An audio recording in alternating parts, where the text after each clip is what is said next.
comes barely a few months after we had planned for a visit to his former primary school, Kimili RC Boys, with the Honorable Ferdinand Wanyonyi, who is also an old boy. And indeed, Honorable Speaker, we have lost a person who believes, who stood in what he believed in, whether he was right or wrong. It was very difficult to change the mind of the Honorable Murunga. We have been moving around with him. Honorable Speaker, I remember the last episode with him that we were in the house of the Honorable Malulu for lunch. And when the police came in, it's only just as Murunga and myself who remained behind. Even Malulu himself took off. So that explains to you the character of a person in Justice Makoha Murunga. I think with his passing on, Honorable Speaker, the people of Matungu will take a lot of time to get a person of Justice Makoha as caliber. With those few remarks, Honorable Speaker, I thank you, and may his soul rest in eternal peace. Member for Mwea. Thank you, Honorable Speaker. I want to join my colleagues. On behalf of myself and my family, I would like to pass a message of condolence to the family of the late Murunga. Honorable Speaker, the late Justice Murunga, we used to call each other brother because they say we looked alike, and because we did not understand the relationship of Central and Western, we decided to keep it at that. But other than that, Mr. Speaker, I know the late as a very determined person in whatever he did. I was particularly impressed by the way he kept his time in the gym. At around 6:30, the late would be there, and he did his gym, would sit, would discuss, and I want to also confirm that this is one person who believed in what he thought was right, disregard of what others thought. I have had a chance of hosting him in my constituency twice on different occasions. I remember the first time he visited Mwea and I offered him a dish of rice. He confirmed that Mwea has rice #1 in Africa. And it's sad that I will not have another chance to take him after we have improved our rice even much more. Mr. Speaker, I would pray that God helps the family to recover and to face the challenges with courage and give them strength so that they can endure all the problems, the challenges that come with the loss of a father, a brother, a cousin, an uncle, and a good leader for the people of Matungu. Thank you, Honorable Speaker.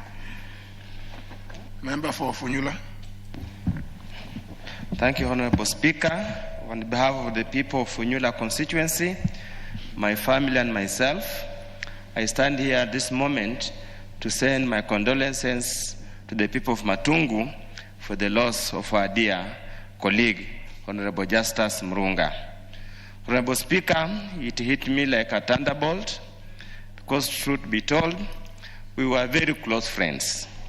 I first met Honorable Murunga when we were campaigning prior to 2017, whenever I would pass to gain rest in a certain facility within Matungu constituency, being a few kilometers away from Funyula.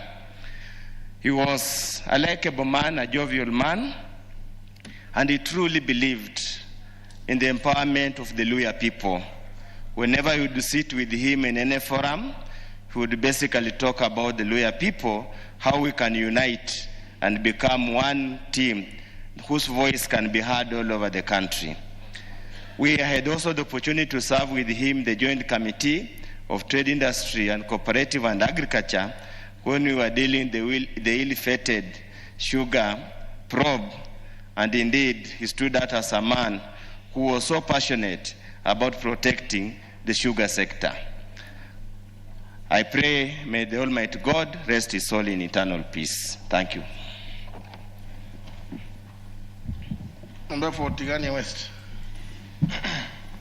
Thank you, Honourable Speaker, for the opportunity to also register my very sincere condolences to the family of Honourable Murunga and those of my family as well as the people of Tigania West. Honourable Speaker, I got to know Murunga when we joined Parliament in this session. He became a very close friend. We attended the gym together, and he was very punctual. And he used to tell me that this was about the best thing that happened in his life around here. Honourable Speaker, I have also been able to share moments with Honourable Murunga in the same committee of Agriculture, Livestock, Fisheries and Cooperatives, and he is one person, one honourable member who has been very candid, straightforward, and he was very eager to separate issues, especially those issues that people sometimes don't feel like mentioning. Honourable Murunga would say this is wrong and you should not put it that way. You should apologize to us and step down. And Honourable Murunga has been really a key pillar in the committee. He has supported the discussions wherever. He has enabled us to realize those things that we needed to realize in order to make progress. Honourable Murunga, to Honourable Murunga's family, Honourable Speaker, I do register my condolences and pray that the Almighty God rest his soul in eternal peace. Member for Radienda. Thank you, Mr. Speaker. Allow me, Mr. Speaker, to join my colleagues in condoling with the family of our late brother, Honorable Justice Murunga. Mr. Speaker, on behalf of the people of Rarieda, my family, and the family of Matilda Nahungu, we really express our condolences. Whenever we met in the corridors, Justice would call me my constituent, and a lot of my colleagues would not understand why. Just as Murunga was the MP for Matungu, wherein there's a place called Indangalasia. That is where my grandmother hails from. And so often we would sometimes talk together. One time he even sent me to Indangalasia Secondary School. I think that his death reminds us of how transient life is. It also reminds us on the value of humility, simplicity, and consistency. Mr. Speaker, it demonstrates to us why we must really refocus on the need for provision of good health facilities at the county level and even down to the constituency level. It will not serve any purpose to equip the best facilities and ensure they're in Nairobi, and yet as members of Parliament and the rest of Kenyans, we spend a lot of time up country. We must be in a situation where in emergencies, you can be rushed to the nearest health facilities and you'll get emergency treatment as required by the Constitution. I want to say, Mr. Speaker, that even though we await to know the cause of death, the suddenness of it makes it all the more painful. And even if it were shown that it is otherwise, it is still a stark reminder that COVID is real. It is still a stark reminder that we must take all the necessary precautions, and where, as in many cases, many of us may have been affected, there is no stigma in sharing that status. There is no stigma in continuing to take precautions. Mr. Speaker, I pray that may the Lord put his soul to eternal peace. Thank you. Leader Majority. Thank you, Honourable Speaker.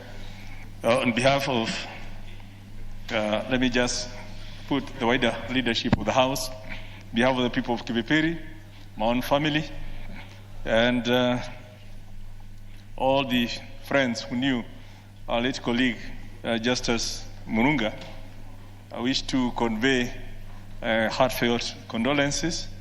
It was a shocker receiving the news, because from where I sit, I get to interact with most of the members, and I think we had interacted not so long ago in terms of within the frameworks of knowing who is in what committee where and doing what.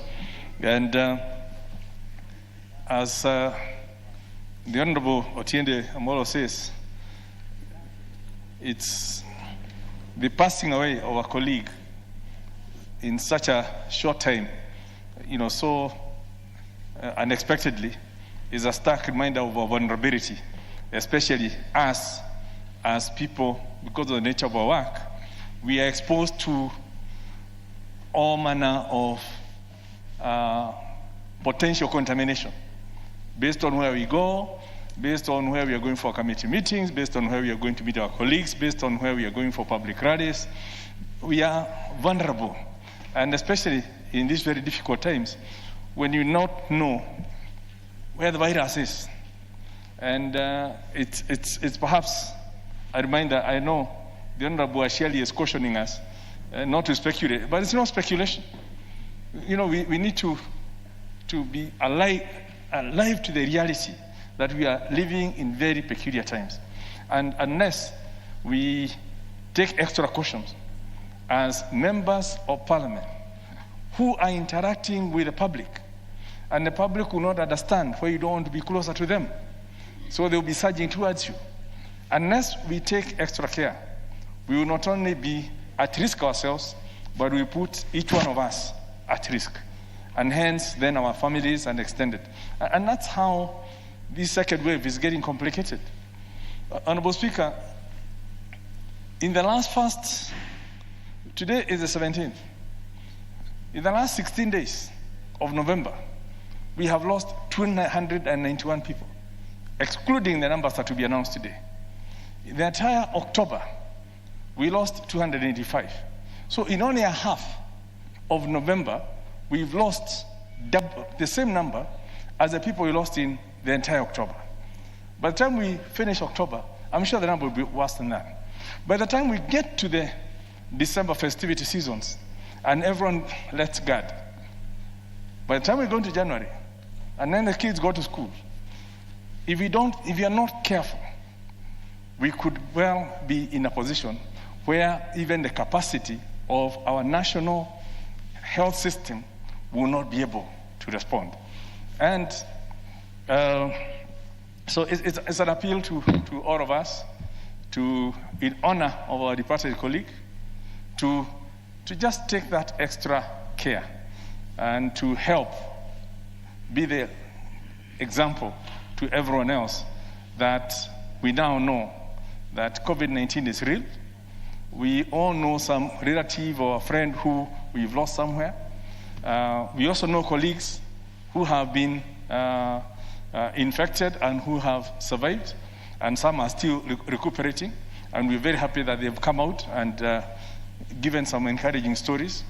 So it's something that I did want to appeal. And Honorable Speaker, perhaps it's at this point that we also need to think of whether we need to expose members to all these committee meetings that we are doing in hotels.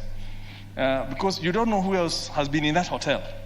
And we take our membership there, and we could be losing members through exposing them to hotels. Whereas when we started, we were very clear that meetings were within the precincts of Parliament, because they are subject to sanitization, subject to Minister of Health protocols. But when you go to a hotel, how do you even know who was there last or who was there just before you? So it's something that perhaps I want to urge that you guide us on what we do between now and the time we go to break, so that we don't end up losing or subjecting our members to any further risks, especially with the surging numbers on a countrywide basis. Honorable Speaker,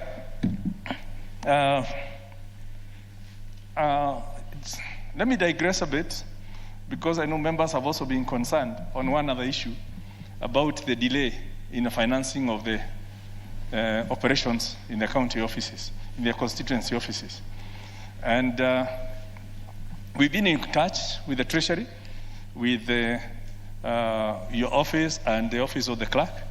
And I think before the end of this week, there should be some funding coming out. And also, perhaps even change the mode. I think it's been going on a quarterly basis, and every quarter there's a delay. So we are in discussion, and was discussing with the clerk, perhaps we probably might need to release a 2-month and then every month, so that at least there's no money lying idle in a constituency. But then at the end of the quarter, you then end up with a month of disruption. So changing of that system so that there's a continuous flow and a continuous accountability might help to smoothen the flow. But I think the good news is people, you don't need to worry anymore. That action has been taken in terms of facilitating the operations at the constituency level. Thank you, Honorable Speaker. Maybe now, finally, let me have the member for Kwanza.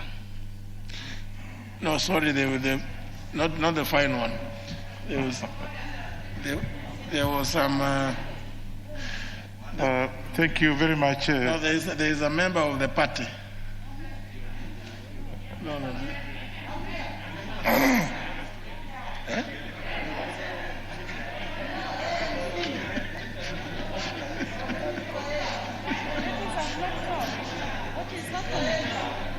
Now, please, let's eulogize the Honorable Murunga as a national leader, not a villager. Yeah. National leader. Okay, we'll have some. I can see some people in Buibui somewhere around here. Mr. Speaker, you can see Justice Murunga was a friend to everybody here. I want to take this opportunity, Mr. Speaker, on my own behalf, on behalf of the people of Kwanza and my family, to say pole sana to our brother, a brother that I knew very well. Just as a member of Parliamentary community mentioned, I have gone to his constituency twice. He has come to my constituency once, contributing very, very handsomely for the betterment of the Catholic churches. Mr. Speaker, I want to take this opportunity. Also, maybe members want to know. Just as Murunga took almost 30 minutes to get to the nearest facility. And while we were talking about it with my colleagues at the cafeteria, the question came that we have a problem, Mr. Speaker, in case one of us have the same problem. And you know, look at the county facilities out there, do not even have oxygen. We were requesting, and I managed to talk to the clerk of this National Assembly, that we should have a hotline for helicopter just in case there is a problem. One can be able to be taken to the nearest facilities possible. And those staying in Nairobi, for example, have a hotline for at least a hotline for the ambulance, which is well equipped to be able to evacuate whoever has a problem. I think it's important that we have a hotline where we have a problem. For example, when you're out there, you'll be able to evacuate it to the nearest place possible. Mr. Speaker, that's my request. Asante sana. Thank you. Honorable Jaldesa.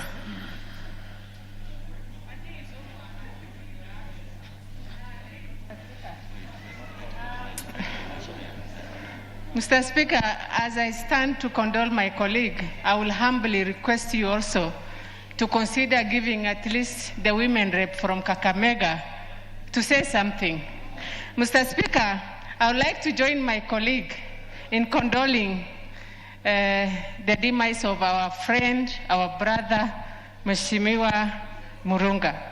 Mr. Speaker, he is what has been said, a very kind-hearted, humble man. On top of that, Mr. Speaker, he is a true African man. I remember my encounter with him in 2018. We shared a table for lunch. And then innocently, I signed for the lunch. He woke up, he was very furious.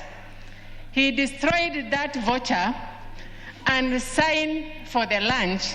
And he told me, in the Luya culture, they never allow a woman, and especially a beautiful woman, to pamper a man. And I hope the Luyas in this house will hold that culture. Mr. Speaker, from that day, we became very good friends.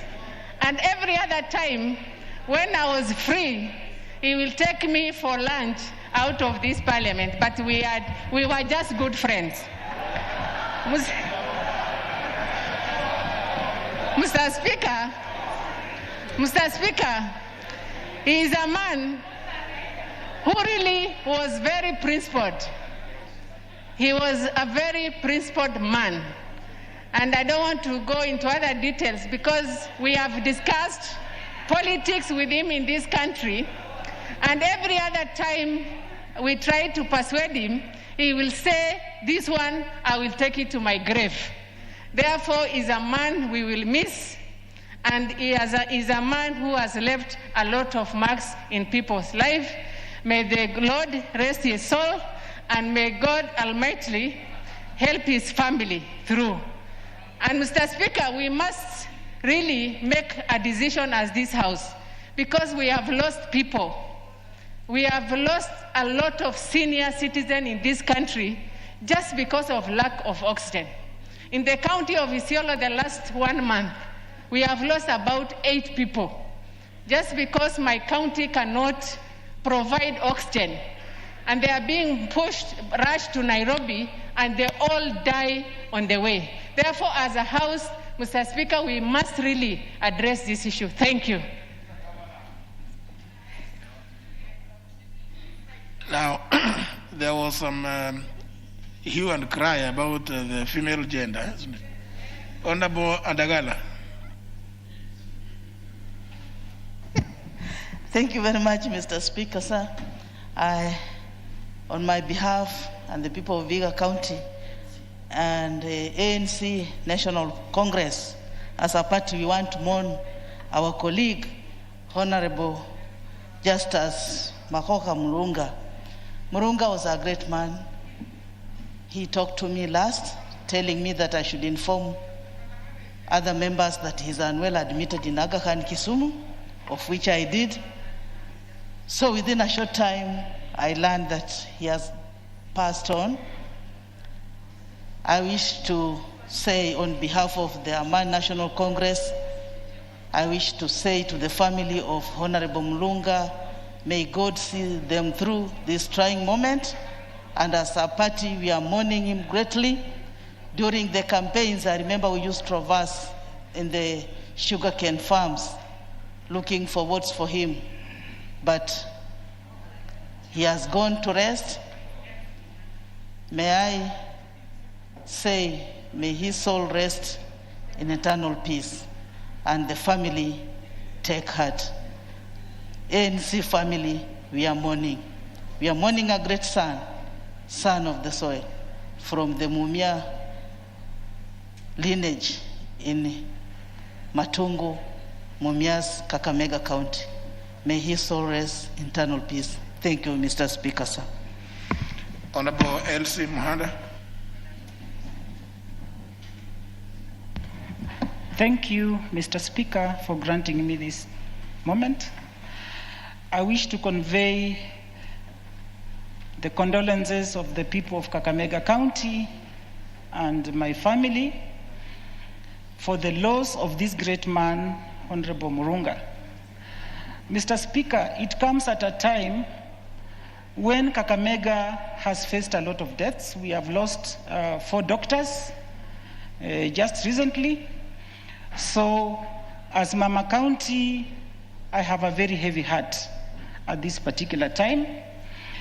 And Mheshimiwa Murunga, Mr. Speaker, was one member who did not look at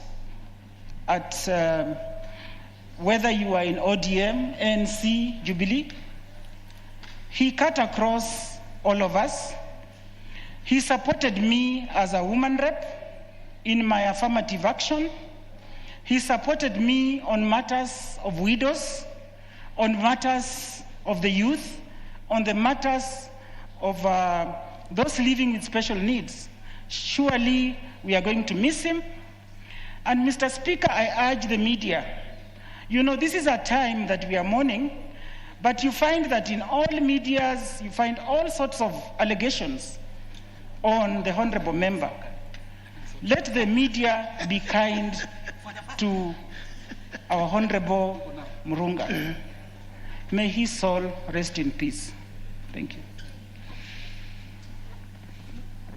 Well, of course, I did indicate that in keeping with our Parliamentary Service Commission practice, we have an ad hoc committee chaired by the Majority Whip, who indeed was the first person to break the news to me on Saturday night. Honorable Wangwe. Thank you, Honorable Speaker. Honorable Speaker, on behalf of the people of Navaholo, on behalf of my family, and on my own behalf, allow me, Honorable Speaker, to pass my sincere condolences to the family and the people of Matungu following the demise of my colleague, Honorable Murunga, Justice. Honorable Speaker, back at home, Honorable Murunga is my neighbor. The constituencies border each other, mine and that of Mheshimiwa Washiali and Mheshimiwa Murunga. Honorable Murunga, to me, Honorable Speaker, was a dear friend. We interacted, he visited my constituency, and actually the last time he was in my constituency, we were doing an Arambe for the Catholic Church, and he actually came and supported me so dearly. I've also severally been to his constituency. Mine is just to say, Honorable Speaker, this great man had two peculiar characteristics, Honorable Speaker. One, Honorable Murunga would rather leave the meeting early, but he would never let you down when it comes to an appointment. He was one serious man who kept time. When I was his vice chair on the Committee on Agriculture, Honorable Speaker, he was one of the reliable members whom I could know that tomorrow we are going to have this quorum, and he did, he had the quorum. Honorable Speaker, Honorable Murunga also, his character was friendship. He never knew one single party. From the time he joined this assembly, Honorable Speaker, he treated himself as a leader, and he cut across all political divide. He was a friend to any legislator in this House, Honorable Speaker. And that, Honorable Speaker, made me to really look at Honorable Murunga as a leader who would go miles, who would take the people of Matungu far. In that point, Honorable Speaker, and in line with the task you've given me through PSC to chair the committee of his funeral, I'll just, Honorable Speaker, say I'll do that task honorably and seek that my colleagues support me in terms of planning so that we move and let the funeral of the great man, this Honorable Murunga, move on very well. Just to remind colleagues, Honorable Speaker, the only living kingdom we have in the country is the Wanga Kingdom.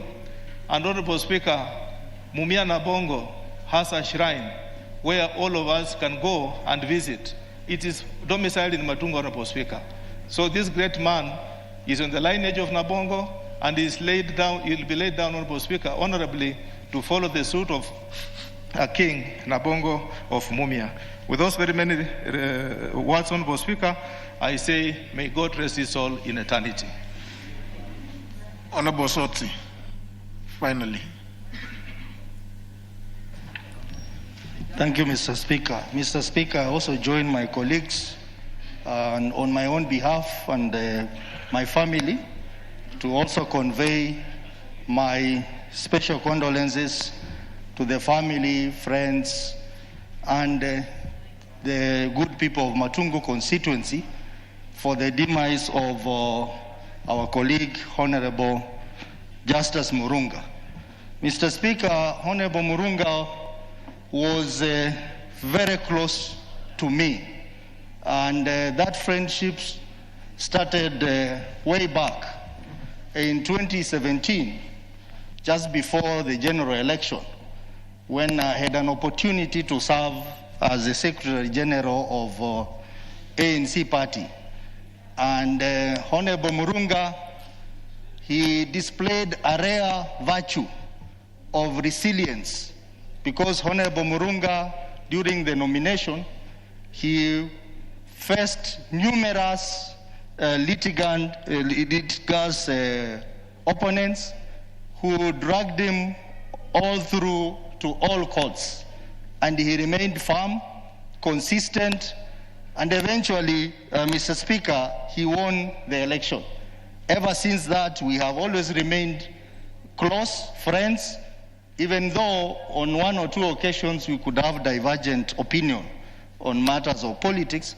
But I have on many occasions visited his constituency to conduct various development activity, and he has also visited my home in Vihiga. So I have lost a great friend, a member of my party, and someone who loved everyone, and someone who took a stand, and it would be very difficult to change his position on matters of politics or ideology.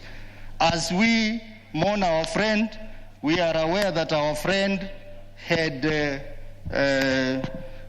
huge expectations about the challenges the sugarcane farmers are facing, especially in the Mumias sugar belt, and it was his hope that during his tenure as a member of parliament for Matungu, the issue of Mumias Sugar Company would be resolved. So I wish that we work towards realizing what he thought in terms of revival of the sugar industry. For those few remarks, Mr. Speaker, I wish to say pole to the family of Justice Murunga, and we look forward to giving our colleague a befitting send-off. Thank you, Mr. Speaker. Very, very finally, Honorable Ishongwa. Sorry, we can't. There are too many requests, and I do appreciate. Thank you, Honorable. I wish to join my colleagues in conveying my condolences to the family, friends, relatives, and the people of Matungu on the unfortunate demise of the late Honorable Murunga. It is sad, Honorable Speaker, to be standing before this House today to mourn a brother, a colleague, and an honorable member, Honorable Speaker, who I can speak without any fear of contradiction to say is a man who loved his people, the people of Matungu, was very committed to the cause of uplifting the lives of the people of Matungu. And in return, Honorable Speaker, because I joined Honorable Murunga only towards the end of last month at Indangalasia in Matungu Constituency for a church function, together with the Deputy President, and I witnessed that indeed the people of Matungu did love their Member of Parliament and paid him back the love and the commitment that he had. Honorable Speaker, when I was fortunate to have served this House as the chair of the Budget and Appropriations Committee, I can state again without any fear of contradiction that there isn't, probably besides Honorable Washiali, there isn't any other Member of Parliament from the Western Kenya sugar belt who was more committed to the issue of Mumias Sugar Company than the late Honorable Murunga. Not once, not twice, not thrice, Honorable Speaker, during the budget making process, Honorable Murunga would confront me along the corridors and tell me in Swahili, Bwana Chairman, kama hakuna pesa ya Mumiasi, hakuna budget. And he was very consistent on that. If there is no money for Mumias Sugar to revive Mumias Sugar, there is no budget. Honorable Speaker, in 2018-2019 budget process, when we conducted the public participation meetings in Kakamega, I did not manage myself to go to Kakamega, but the members who went to Kakamega will bear me witness, those who serve in the Budget and Appropriations Committee, that is a time that the people of Matungu had serious insecurity issues. And the one request that the Honorable Murunga went to before the Budget Committee with was the establishment of the construction of a police station in Matungu that helped to stem the insecurity issues that were there. And I thank God and thank the Budget and Appropriations Committee and this House that this House was able to step in to help not just Honorable Murunga, but the people of Matungu, and that will stand as a lasting legacy by the late Honorable Murunga for the people of Matungu. Honorable Speaker, as has been said in this House and even in the other House, I had the opportunity to listen in to some of the comments from the Senate. We are all indicting our healthcare system in this country, Honorable Speaker. It is sad that something as basic as oxygen, Honorable Speaker, is difficult to come across in many parts of our country across the counties, Honorable Speaker.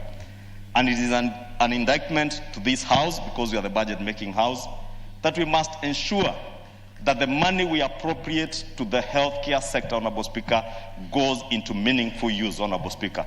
It is sad that today, 95 or 96 days after His Excellency the President directed that action be taken against the COVID cancer haste billionaires, Honorable Speaker, nothing has been done to date. It is not just an indictment on government, but is also an indictment on us as members of parliament, that we must ensure that we offer meaningful oversight, especially on matters to touch on healthcare, Honorable Speaker.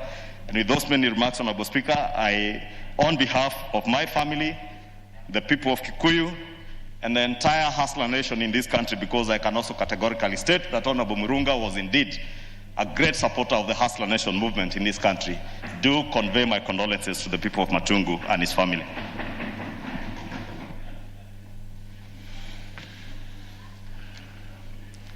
Well, let's move on. Let's move on. Order number 3, messages. Order number 4, petitions.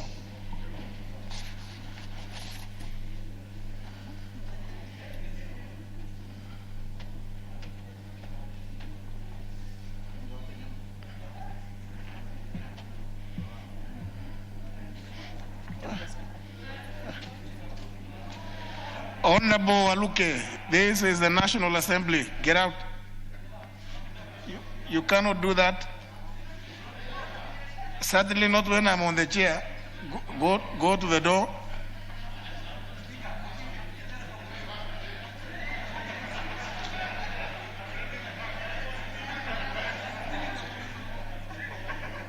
Very well. There's this. Honorable Waluke, somebody is suggesting that you might have forgotten the rules.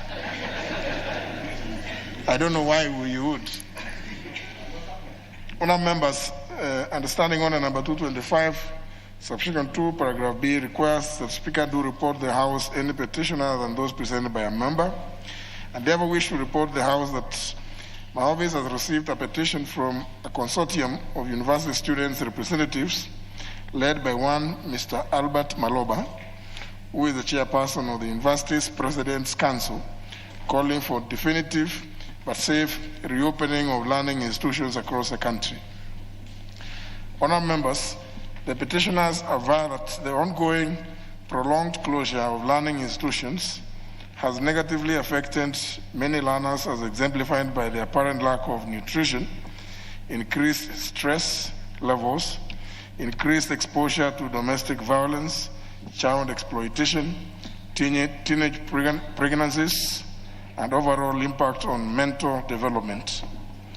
Further, the petitioners decry the long-term risks of a disputed academic calendar and its impact on general literacy levels and on learners' futures. Honourable members, the petitioners are convinced that a definite but safe reopening of learning institutions can be undertaken in view of what they term as successful illustrations from Sweden, Japan, the United Kingdom, Germany, France, Italy, Ivory Coast, Tanzania, and other countries. It is on account of this conviction that the petitioners seek the intervention of this House in championing for the welfare of learners across the country by securing safe reopening of learning institutions, among other interventions. As you are aware, the honourable members, the government, through the Ministry of Education, has already commenced the phased reopening of learning institutions, beginning with universities and selected levels of primary and secondary schools. Nevertheless, in view of the fact that this petition contains substantial matters that merit timely intervention by this House, and pursuant to provisions of Standing Order 227, subsection 1, the petition stands committed to the Departmental Committee on Education and Research. The committee is requested to consider the petition and report its findings to the House and to the petitioners in accordance with Standing Order 227-2.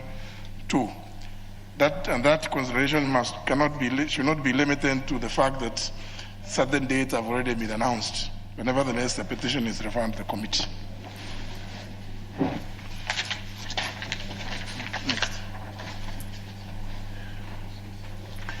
Honourable Soti, you have a petition also. Thank you, Mr. Speaker. Petition regarding illicit assets and bank accounts and laundering of proceeds of crime to tax haven. I, the undersigned, on behalf of the citizens and the civil society organization involved in good governance and accountability, draw to the attention of the House to the following. 1. that the Constitution of Kenya 2010 has clearly laid down values and principles of good governance, including integrity, transparency, accountability, which are the core of Chapter 6 of the Constitution on leadership and integrity. 2, that these principles equally extend to public finance management as set out in Part 2 of the Act relating to responsibilities of committees of Parliament and the National Assembly's Budget and Appropriation Committee in public finance matters and public finance principles under Article 201 of the Constitution of Kenya 2010. 3, that Article 95(2) of the Constitution of Kenya 2010 provides for the role of Parliament to include, among other roles, deliberating on and resolving issues of concern to the people. 4, that the malignant corruption malady in this country has led to tremendous amounts of funds and assets being illicitly transferred or exported to offshore accounts. 5, that it is estimated that Kenya has since 2011 been losing an average of Kenya shillings 40 billion every year through illicit financial flows because local firms and multinationals engage in fraudulent schemes to evade payment of tax, thereby adversely affecting revenue collection and impeding the country's economic growth.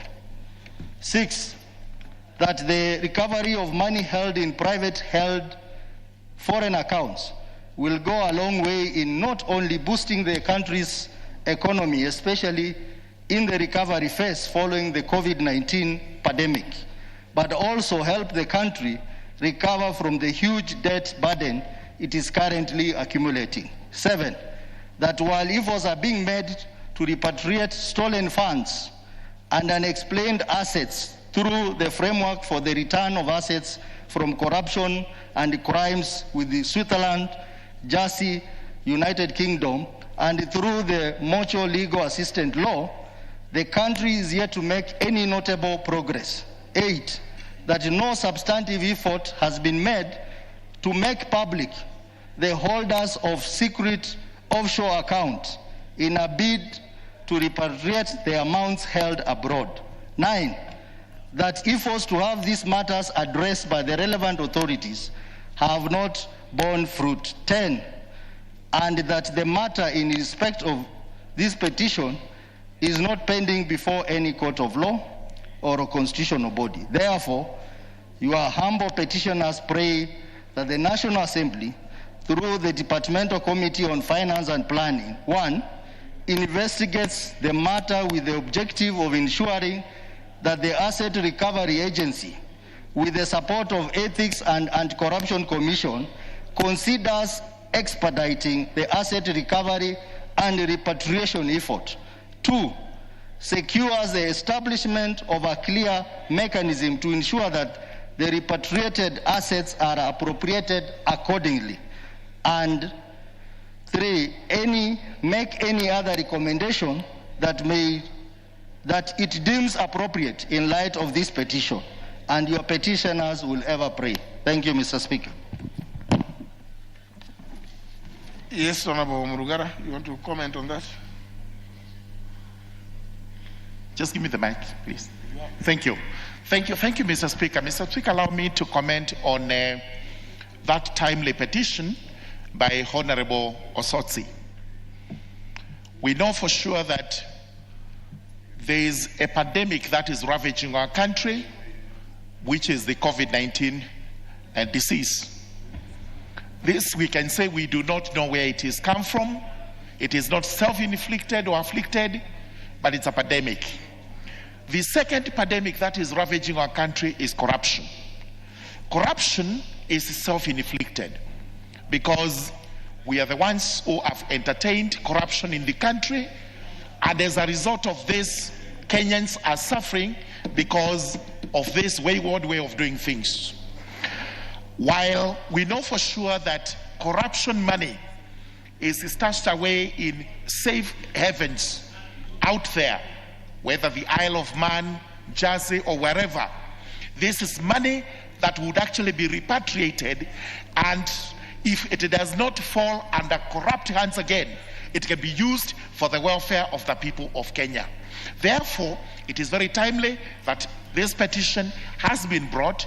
I support and I urge the relevant committee to move with speed and ensure that the prayers sought in this petition are actually looked into and implemented. Thank you, Mr. Speaker.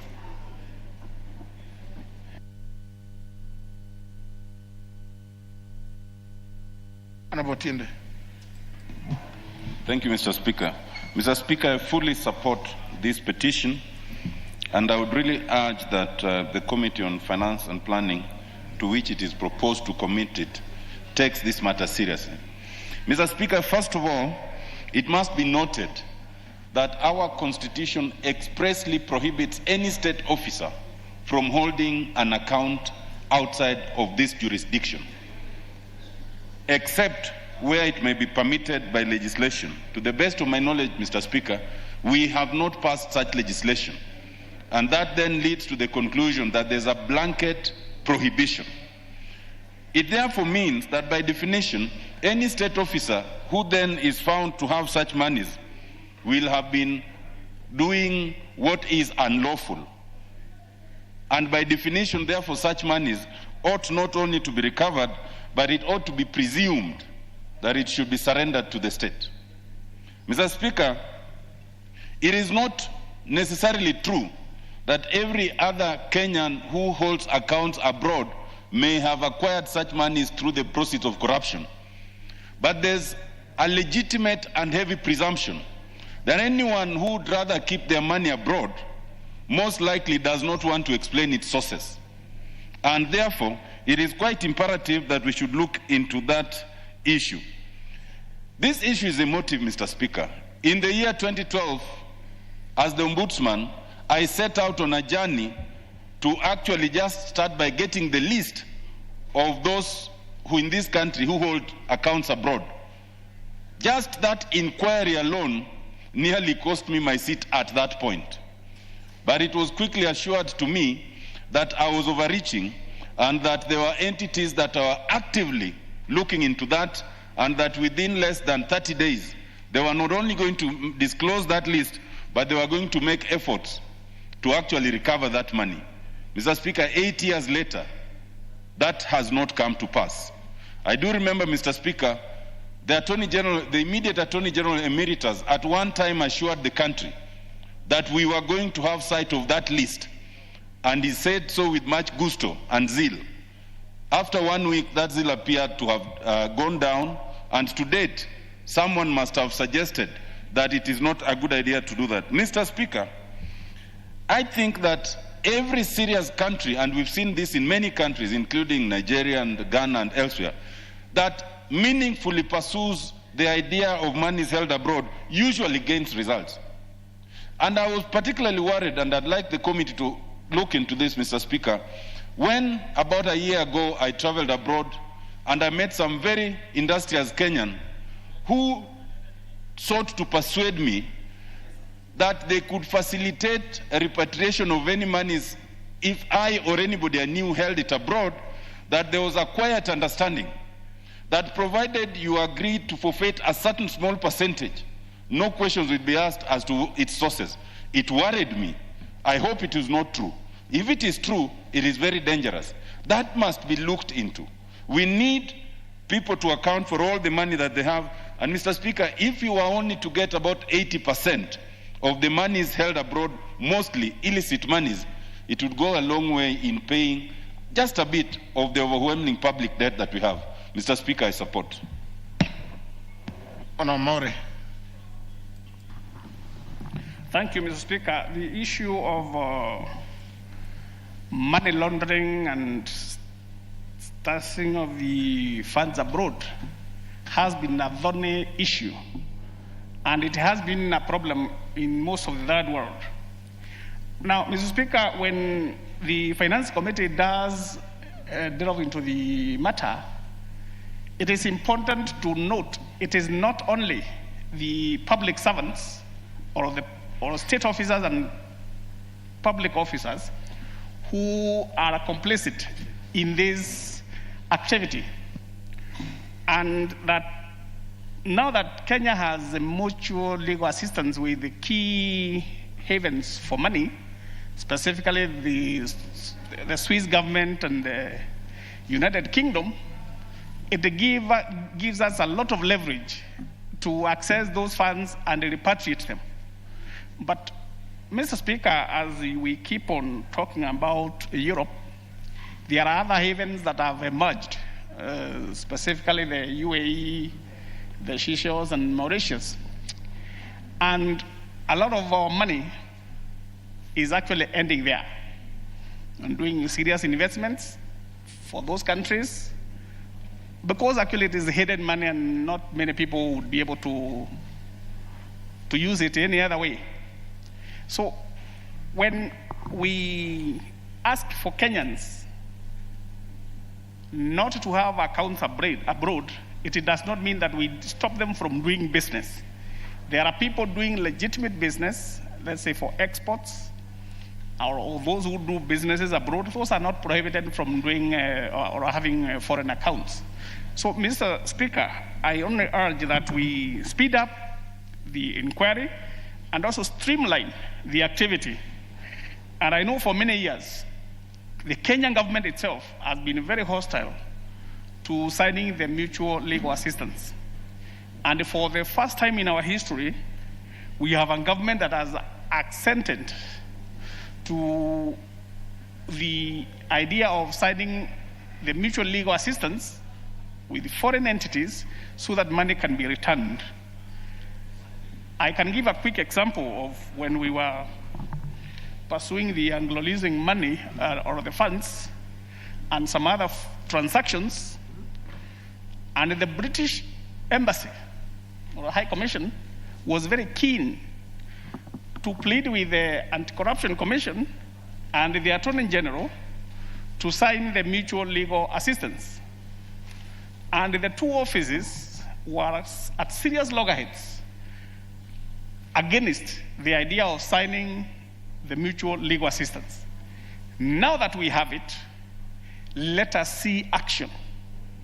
And that even this petition wouldn't be of much story if somebody used the mutual legal assistance already signed to repatriate the monies stashed abroad, specifically in the UK, the US, and Switzerland. So, Mr. Speaker, let us move with the laws that we have. Let the committee shed some light on what has been happening. Thank you. Tamakali Mulu, finally. Yeah, thank you, Honorable Speaker. Honorable Speaker, let me join my colleague, Honorable Sosi, for this important petition. It is actually a very timely petition, bearing in mind, Honorable Speaker, that our revenue streams are now winding. Honorable Speaker, the issue of illicit foreign accounts and the money laundering issues are very sensitive to any country. And this is one area, if properly handled, can actually generate revenue to run development programs. So even as the committee looks at this matter, Honorable Speaker, they must be prepared, because it's like touching a live wire. So I'm sure we have the legal framework, required legal framework to pursue this matter, but the committee must have the courage and the boldness to make sure that then they pursue the matter to the conclusion, Honorable Speaker. Otherwise, this is a matter which is a nation we must take very seriously if we have to make sure that we get resources to develop this country. And we are talking about illicit resources, Honorable Speaker. We are not talking about just genuine earned resources. Illicit resources which have been found themselves in those accounts, either through funny deals. And to me, I think that's the money we require to come to this country and we develop the country. I submit, Honorable Speaker, and I support the petition. Thank you. Let the petition be referred to the Committee on Finance. Next order. Order number 5, papers.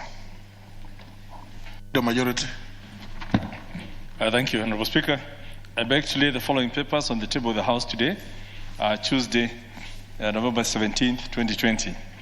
Number one, the 7th annual report on the measures taken and progress achieved in the realization of national values and principles of governance. Number two, the 7th annual report and the summary on the progress made in fulfilling international obligations of the Republic of Kenya. Number three, the 7th annual report to Parliament on the state of national security. Number four, the report on the ease of doing business, reform milestones 2014 to 2020. Number five, the consolidated annual report from the Office of the Director of Public Prosecutions for the financial years 2017-2018, financial year 2018-2019, and financial year 2019-2020. Number six, the legal notice number 198 of 2020 relating to the registration of persons, National Integrity Identity Management System Amendment Rules of 2020. Number seven, the annual report and audited financial statements of the Laikipia University for the year ended 30th of June 2018. And number eight, the reports of the Auditor General of the financial statements in respect to the following institutions for the year ended 30th of June 2019 and the certificates therein. The State Department for Post-Training and Skills Development, the National Gender and Equality Commission, the revenue statements of the Ministry of Defense, the Pyrethrum Processing Company of Kenya, the Presidency, the State Department of East Africa Community Integration, the State Department for Mining, and the State Department for Infrastructure. Lastly, Mr. Speaker, number 9 is the National Government Constituencies Development Fund Board report for the first quarter of 2020-2021 financial year. Thank you. Chairman, Departmental Committee on Defense and Foreign Relations. Thank you, Mr. Speaker. Mr. Speaker, I beg to lay the following papers on the table of the House today, Tuesday, November 17th, 2020. One, the accession to the Convention on the International Hydrographic Organization, IHO, by the Republic of Kenya. And the second one is the Kenya's accession to the African Charter on Democracy, Elections, and Governance. Thank you, Mr. Speaker. Chairman, the Committee on Delegated Legislation.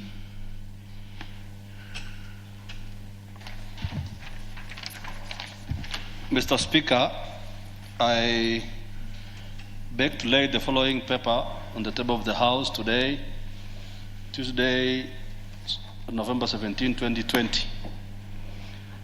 The report of the Committee on Delegated Legislation on its consideration of the crops, fiber crops regulations 2020, legal notice number 120 of 2020. Chairperson, Departmental Committee on Environment and Natural Resources. Yeah, Nabakia Kimari. Thank you, Honorable Speaker. I beg to lay the following papers on the table of the House today, Tuesday, November 17, 2020. Report of the Departmental Committee on Environment and Natural Resources on its consideration, a petition regarding alleged demolition of houses and repossession of land within Langata constituency. Thank you, Honorable Speaker. Next order. Order number 6, notices of motion. Leader Majority. Yes, Honorable Speaker, I beg to give notice of the following motion.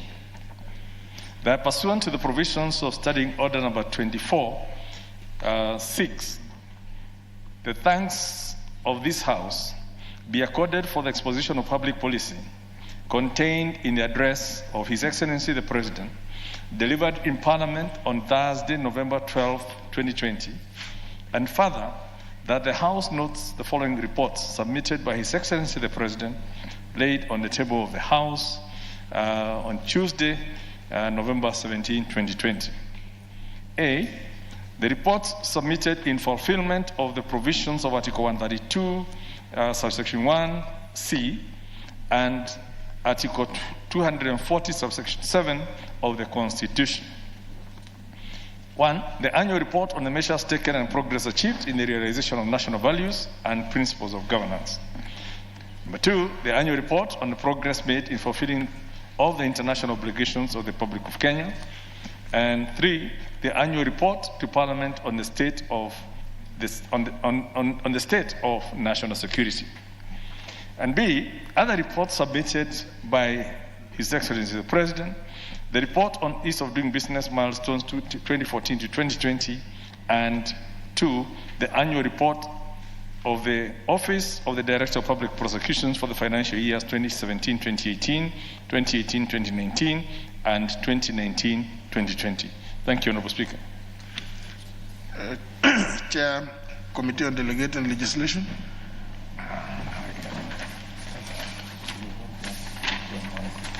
Honourable Speaker, sir, I beg to give notice of the following motion. That this House adopts the report of the Committee on Delegated Legislation on its consideration of the fiber crops regulations 2020 laid on the table of the House on Tuesday, November 17, 2020, and that pursuant to the Section 18 of the Statutory Instruments Act 2013 and Standing Order number 210-4B annuls in entirety the fiber crops regulations 2020 legal notice number 120 of 2020. Chairman, Departmental Committee on Defense and Foreign Relations. Mr. Speaker, I beg to give notice of the following two motions. 1, that this House adopts the report of the Departmental Committee on Defense and Foreign Relations on its consideration of the accession to the Convention of International Hydrographic Organization, IHO, by the Republic of Kenya, laid on the table of the House on Tuesday, November 17, 2020, and pursuant to the provisions of Section 8.4 of Treaty Making and Ratification Act 2012, approves the accession to the Convention on the International Hydrographic Organization by the Republic of Kenya.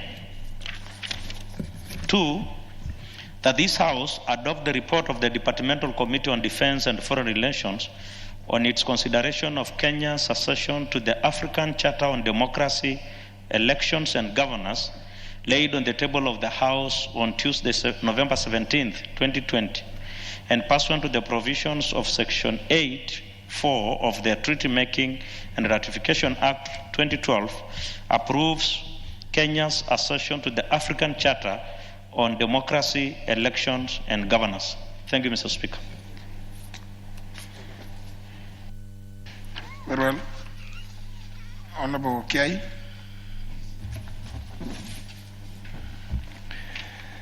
Thank you, Mr. Speaker. Mr. Speaker, I stand to request for adjournment on definite matter of urgent national importance to discuss inability by the NHIF to cover hospital bills for COVID-19 cases. Honorable Speaker, pursuant to Standing Order 33.1, I seek leave of the House for the purpose of discussing the inability by the NHIF to cover hospital bills for COVID-19 cases. Honorable Speaker, recently, the Ministry of Health explained that Kenyans will have to foot the bills for COVID-19 in both public and private hospitals. Honorable Speaker, according to the Cabinet Secretary for Health, the cost burden of financing COVID-19 testing and treatment for the NHIF beneficiaries, both in the national scheme and the enhanced medical schemes, will not be financially viable since it is not envisaged in the current NHIF premiums computation and the existing benefits package. He pointed out that pandemics and epidemics are exclusions in health insurance due to their nature in terms of cost and risk modeling, with the uncertainties, beneficiary access and claims reimbursements, scope definition, and treatment and care plans. Honorable Speaker, it is for this reason, and with your indulgence, Honorable Speaker, that I seek leave of the House in order to deliberate on this matter and explore ways of how NHIF could be facilitated in order to cover the bills for COVID-19. Thank you, Mr. Speaker. Well, do you have the numbers?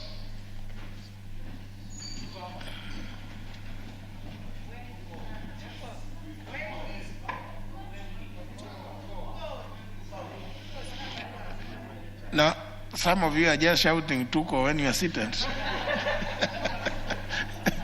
Very well. Yes, I confirm that you have the numbers, Honorable Kiai. The House will therefore adjourn to debate that motion by 5:30, today at 5:30.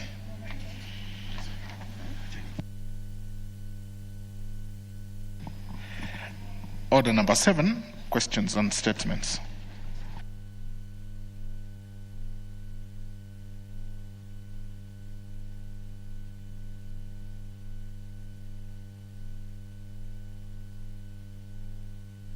Last question by the member for Kabondo Kaspul.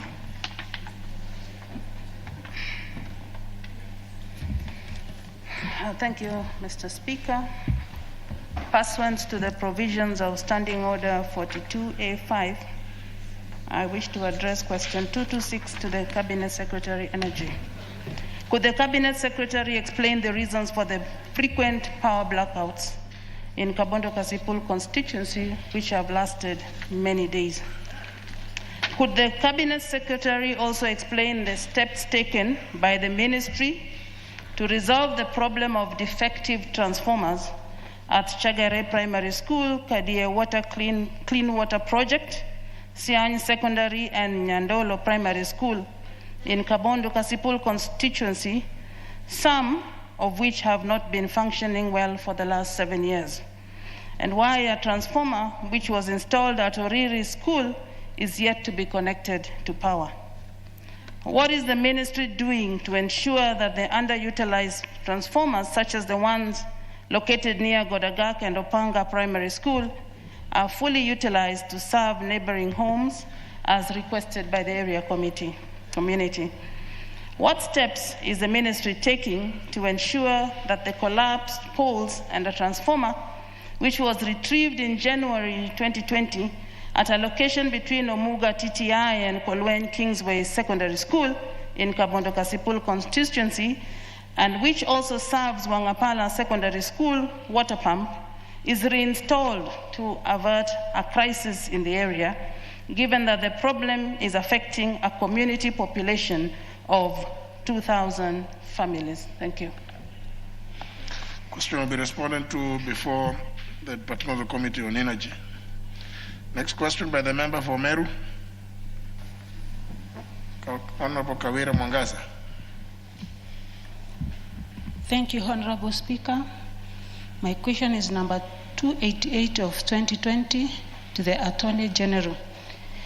1. What measures has the Attorney General put in place in the Department of Justice to ensure that the dispute relating to inheritance and succession are amicably managed and resolved among individuals, families, and residents nationally and in Meru County, to avoid situations where courts appear to be the immediate and the only alternative for ordering succession disputes? 2. What is the status of all registered inheritance and succession cases in Meru County, and when will they be resolved? Number 3, could the Attorney General clarify whether there are any other alternative dispute resolution, that is ADR, mechanism in place to resolve inheritance and succession disputes in Meru County? And if so, what is the criteria for admission of cases to be resolved using such mechanism? Thank you, Mr. Speaker. Question for written reply from the Attorney General. Next question by the member for Mwatate. Honorable Madime. Thank you, Mr. Speaker.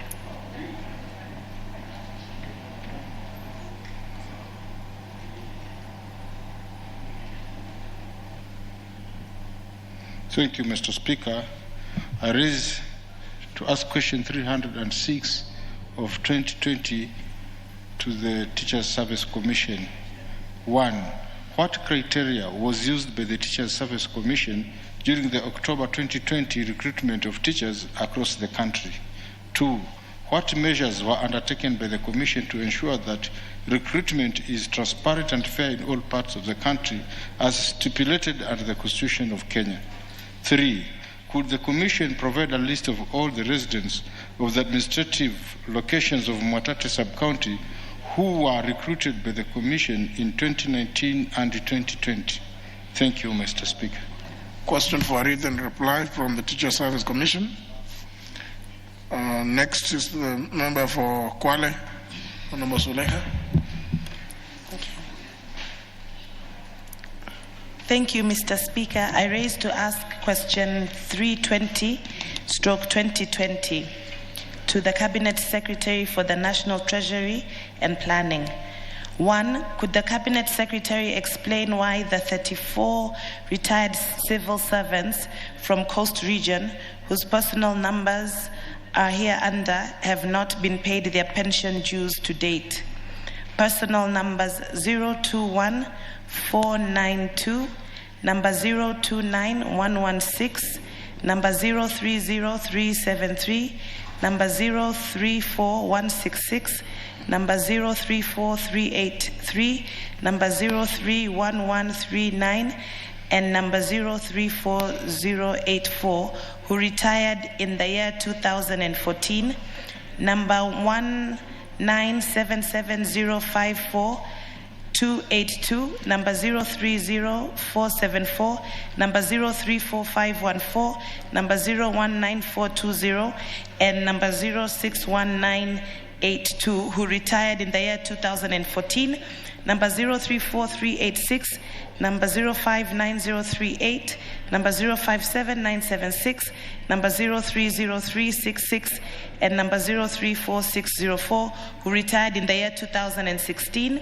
number 034164, number 034068, and number 019400, who retired in the year 2017, number 053274, number 058219, number 034295, number 034631, and number 198206890, who retired in the year 2018, and number 050566, and number 034185, and number 037177, number 030477, number 034320, number 034163, number 034268, number 040507, and number 034554, who retired in the year 2019. Number 2, what measures is the ministry putting in place to ensure that the said dues are paid to the beneficiaries? To be replied.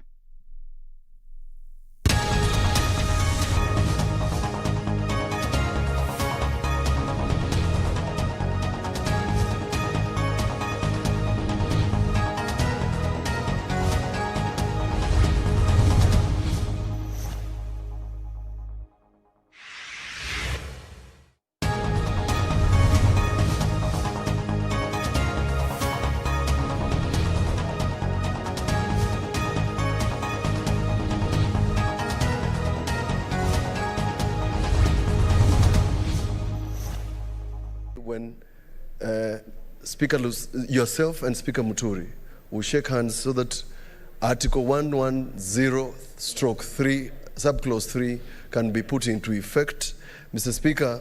And just like the majority leader said, I'm looking forward to this Senate vetting the CJ. I'm looking forward to the Senate vetting the DCJ.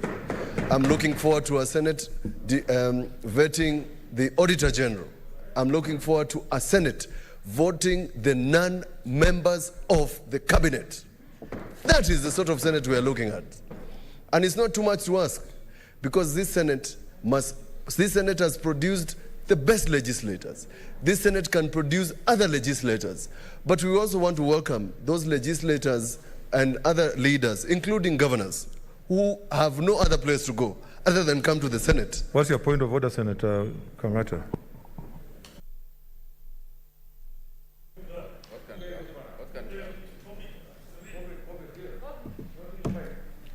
Wear your mask, Senator. Yeah, but Mr. Speaker, sir, I plead with you, I'd be allowed to speak for now without this, but I wouldn't be near the mic if you allow me. Thank you. Thank you, Mr. Speaker. Yeah, Mr. Speaker, sir, I have looked at the order paper of today. I have seen we are now at number 8. Mr. Speaker, sir, I come from Murunga County, where we produce tea. We are the most important producers of tea.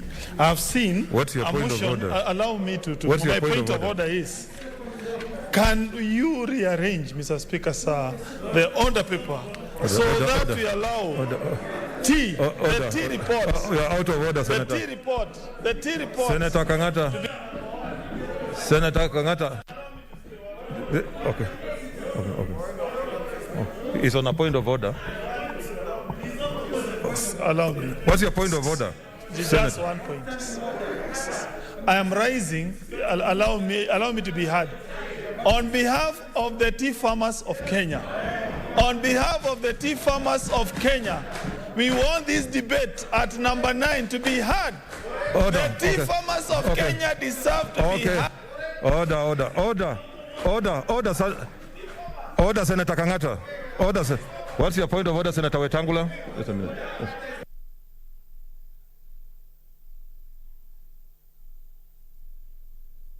Yes. Mr.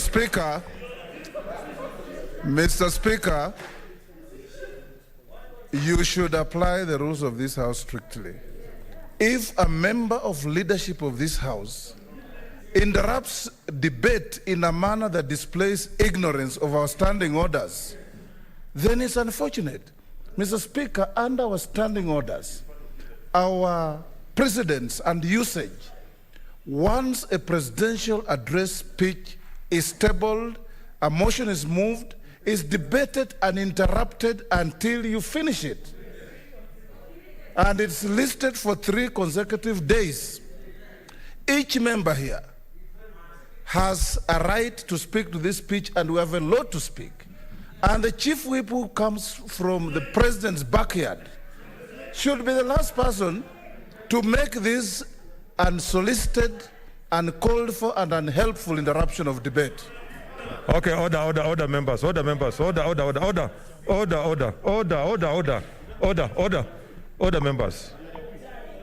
members. Honorables, order, senators.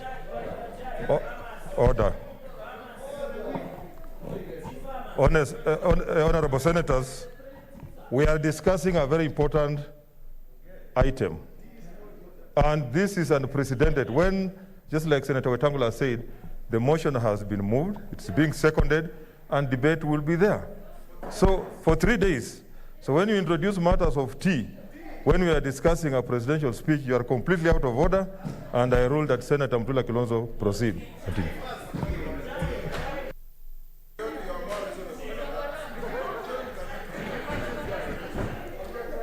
To proceed. Leader of majority, what's your point of order?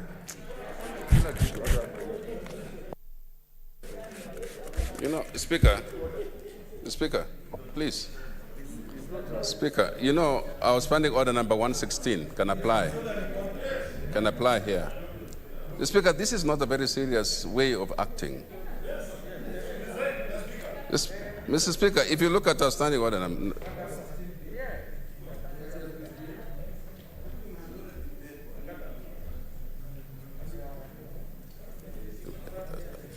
a senator is disorderly, Mr. Speaker, if A, continues to create disorder or creates disorder, but 2, knowingly raises a false point of order, but C, unnecessarily interrupts proceedings and consults in a disruptive manner. I don't know whom that describes, Mr. Speaker, but if we were to follow our standing orders, Mr. Speaker, and begin to apply them, this is a much more serious matter to be disrupted. You can even talk about that till this debate. In fact, it's provided for, Mr. Speaker. So I'd like for you, Mr. Speaker, to make this very serious. I have already given a ruling, and I want to urge senators who are here, don't address the media out there or the audience. Address this House and keep to the rules of the House. Senator Mutula Kilonzo, continue. What's your point of order, Senator Sakaja? Mr. Speaker, just additionally, because, I mean, those of us who've been in this House or in Parliament, especially in a different House, it's very disconcerting, Mr. Speaker, whenever you're on your feet and senators are shouting, including the whip and senior members. You know, Mr. Speaker, even if we may not agree with what you're saying, we must respect this House. Mr. Speaker, that same standing order the Leader of Majority has read out talks about the action taken when there's disorderly conduct. This is not a market. This is not even a county assembly or whatever other platform. When we are sitting here and we're hearing people shouting when you're on your feet, Mr. Speaker, let us respect this House. Kindly, when that happens again, please, you know, just let's name one person and expel them so that there can be order in this House and let everybody be heard properly, Mr. Speaker. It's very, very disgusting and disappointing. I think you are raising an important point, and I especially want to urge the leadership of the House that you're supposed to provide leadership. If you are not, if you have no followers, then you are not a leader, you are just taking a walk. But I want you to provide leadership in the House. I would not expect that to come from the leaders of this House. Senator Mutula Kilonzo Jr., proceed. Thank you, Speaker. I thought Senator Kangata wanted to disrupt me so that I lose train of thought, but I haven't. Mr. Speaker, I was speaking about the building bridges, and Senator Majority Leader spoke about this at length, that it's important that in the building of bridges, the Senate is recognized as the house that brings this country together. And therefore, my token to this, and in reference to the speech by His Excellency the President, it's important, Mr. Speaker, that the drafters and the people and the team that is looking at this document find a consensus where devolution, Mr. Speaker, is given prominence. The House that deals with it is us. As I wind up, Mr. Speaker, I want to wind up with a comment by Albert Einstein. It's important for us because we are in leadership.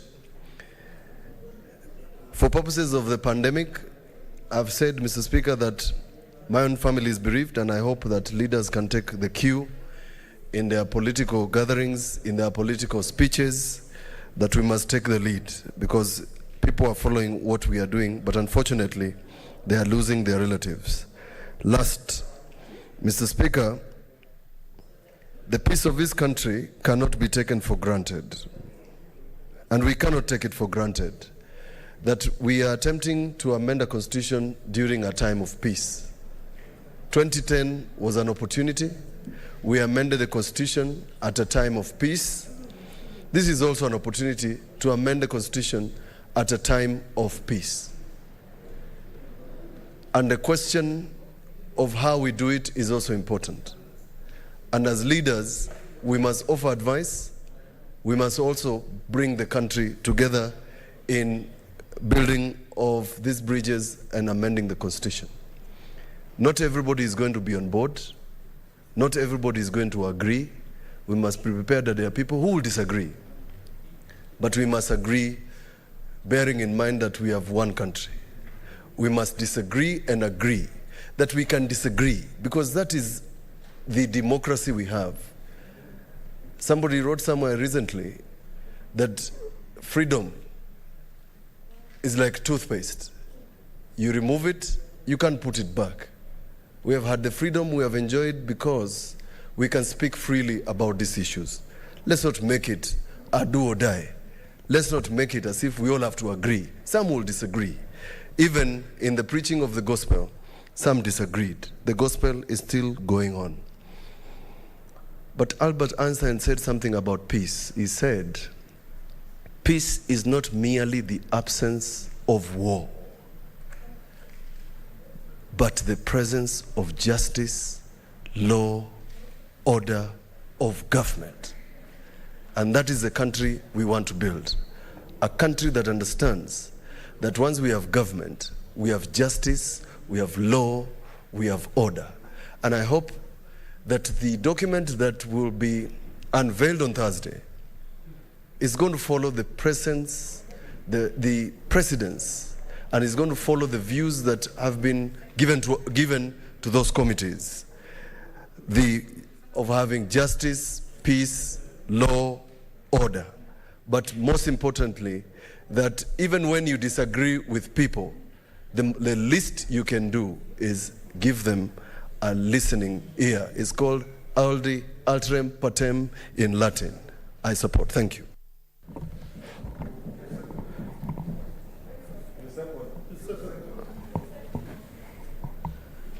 I second.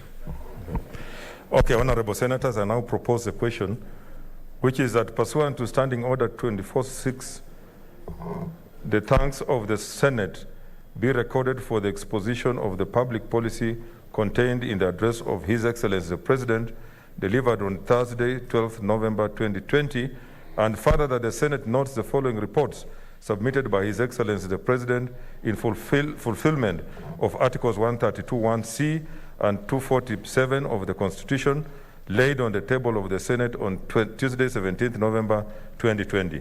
1.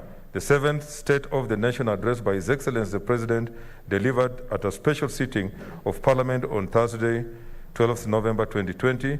2. The 7th Annual Report on the measures taken and progress achieved in the realization of national values and principles of governance. 3. The 7th Annual Report on the progress made in fulfilling the international obligations of the Republic of Kenya. 4. The summary of the 7th Annual Report on the progress made in fulfilling the international obligations of the Republic of Kenya. 5. The Annual Report to Parliament on the state of national security. 6. The report on the ease of doing business reform milestones 2014-2020. And 7. The Office of the Director of Public Prosecutions Consolidated Annual Report for the financial years 2017-2018, 2018-2019, and 2019-2020. I'll now allow debate. I know the time allowed is 15 for every member, but if we can limit to about 5 so that we give as many people an opportunity. 10 minutes, okay. Senator Mohamud.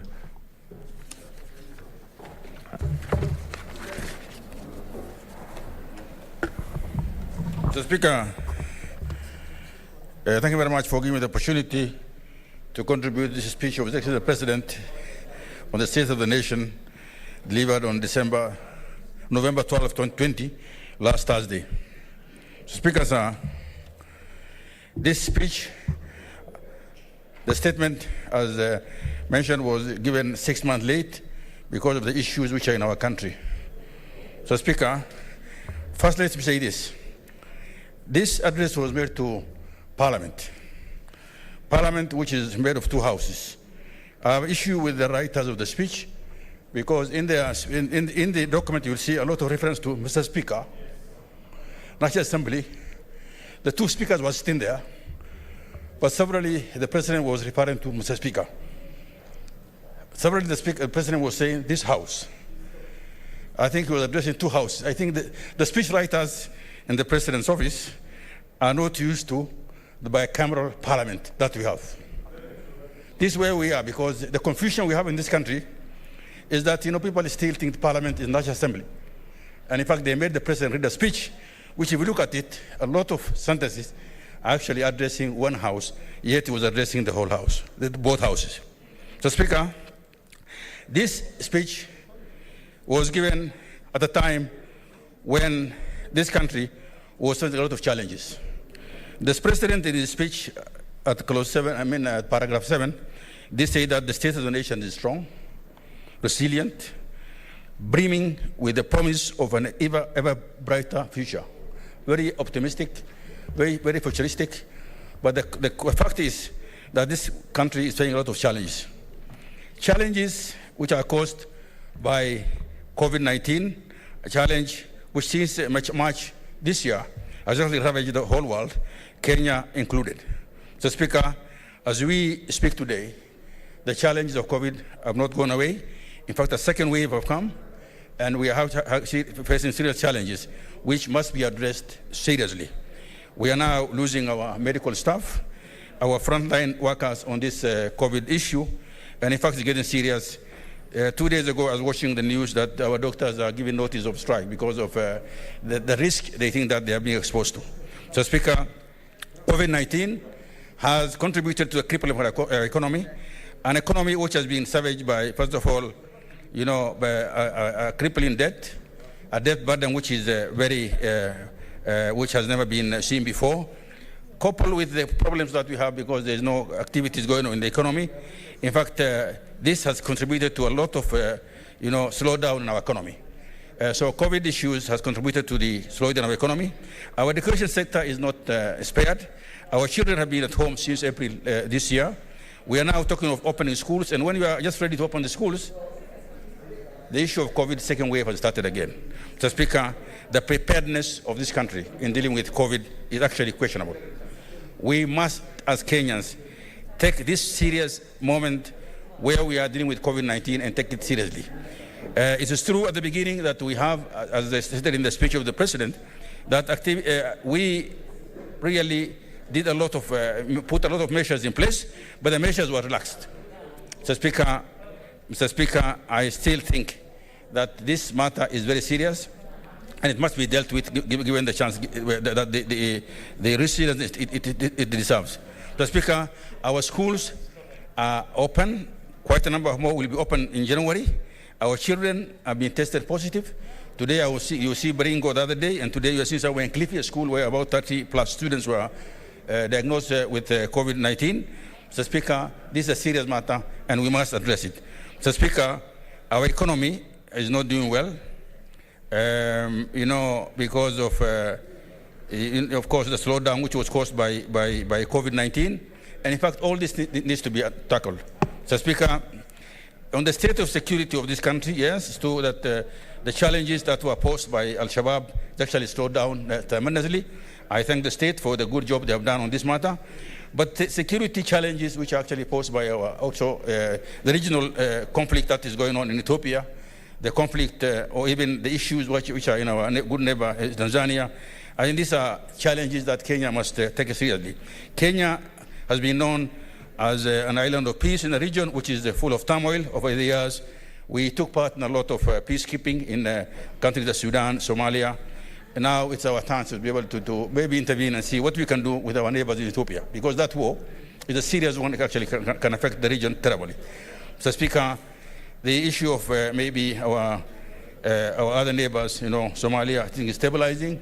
I think we must be keen to make sure we stabilize our region. So, Speaker, the political atmosphere in the country is also one thing. So, Speaker, I think building bridge initiative, good as the initiative is very good, but I think we are not doing very well. I think we are not doing well on that front. We must build bridges that are firm, bridges that cannot actually be washed away by very shallow rivers, bridges that can actually affirm, the unity of this country as required.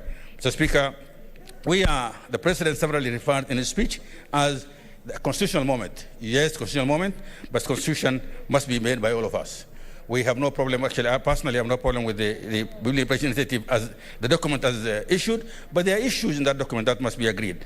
And this has been voiced by a lot of Kenyans, the church, religious leaders, other leaders, Parliament. The Senate, where we are today, actually has been totally given a blackout.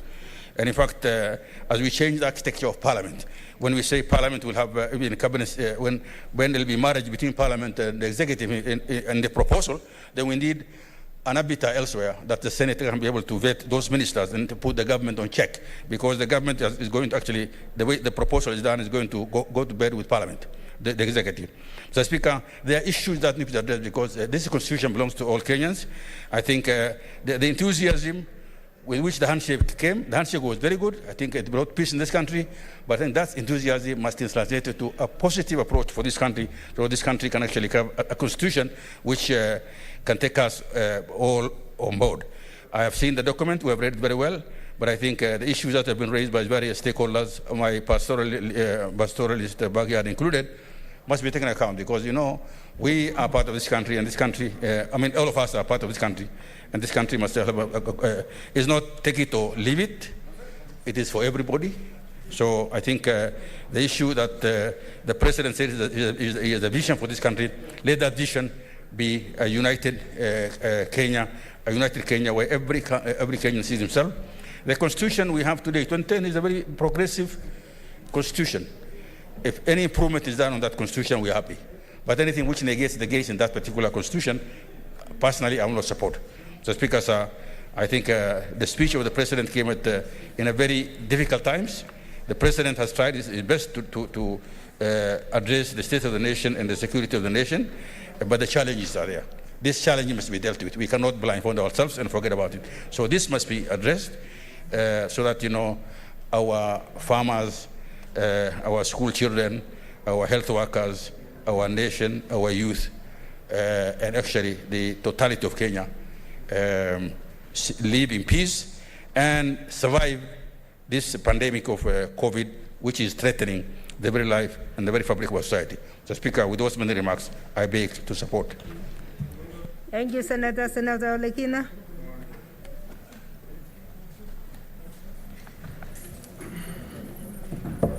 Madam Speaker, I thank you. I rise to make a few comments in our role as a Senate in recording our thanks to the speech of the national address by His Excellency the President. Madam Speaker, during the last year's State of the Nation address, the President used one phrase, no turning back. And one of the things that caught me last April was a fight on corruption. And I want to quote the last year's speech as I make my brief comment on this year's State of the Nation address. Madam Speaker, from the onset, I must state that I was a bit disappointed. I don't know whether to blame the speech writers or just maybe the COVID pandemic took us by surprise such that this State of the Nation address was not, in my view, something to write home about. Madam Speaker, in the last State of the Nation address, the President stated as follows: no turning back on the war against corruption, as it is a just war, a war to prevent misuse of public resources for selfish interest by those we have entrusted to manage them. Madam Speaker, I expected that during his 7th State of the Nation address, which is something that we're all looking forward to, the President will give us a status update with clear milestones and deliverables on the war of corruption. This, Madam Speaker, I did not hear from the President. Madam Speaker, the President spoke a lot on the issues of not turning back during the last address.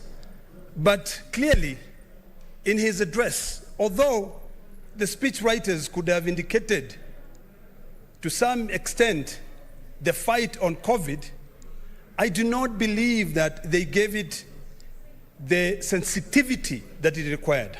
Madam Speaker, we've lost doctors. We've lost our men and women who have been working to try and ensure that this country continue to benefit from a good healthcare system. But Madam Speaker, I don't know whether the speechwriters were not concerned about the human sensitivity, that they did not give it the emphasis that it required. Maybe then later we will read in the summary or the report which has been submitted. But I was waiting to hear tough measures which will be put to ensure that we fight this pandemic, which is really decimating our cultures. Madam Speaker, it is quite clear that our economy has not done well. I expected that during the State of the Nation address, the President will come up with drastic measures on how to ensure that the banking sector is their tight leash on money and lend money to the public. Madam Speaker, I expected to hear that at least the Treasury bill's interest would be dropped so that commercial banks can be able to now start working with the public. There's no money circulating in this country. And I would hope that at least the President would have given us a status update on what each of the ministries is doing to ensure that this business continue. Madam Speaker, it was indeed to me one of the most forgettable speeches that I've ever heard of a head of state. I will still go back to the 2019 and hope that I can be able to check and see how far we've gone, because we were not turning back, but this speech appeared to have taken us back. I was pleased with one thing, Madam Speaker, which I must give credit, because it's always good to give credit where credit is due. I was pleased with the status update on the universal health care. Madam Speaker, the President clearly stated that during the last year's presidential, the nation address, he indicated that they had piloted with 4 counties. And I was happy that this year he's indicated that they have learned, they have lessons that they have learned, and that the rollout to the entire country is now been finalized. And I happen to have actually have participated in that session in Mombasa. That was more promising to me, because then that gives us a future to know that we start from here and we end up here. Madam Speaker, I hope that the speech writers in future will be able to keep track of these accomplishments, so that even by the time the President retires and go home, when he's sitting down and writing his memoir, he can be able to reflect back on the things that he did. And finally, Madam Speaker, I do hope that when the President spoke about the Building Bridges initiative, that the most important thing that this Senate fought for on the issue of revenue will not be taken back. The amendments to Article 2 or 3 will be what will make the BBI succeed, or the referendum succeed, or fails. Because it would be wrong for us to be able to bring up the argument of per capita when other counties are yet to catch up with counties that have grown. Madam Speaker, I do record my thanks. Thank you, Senator. Senator Bertolina, where? Thank you.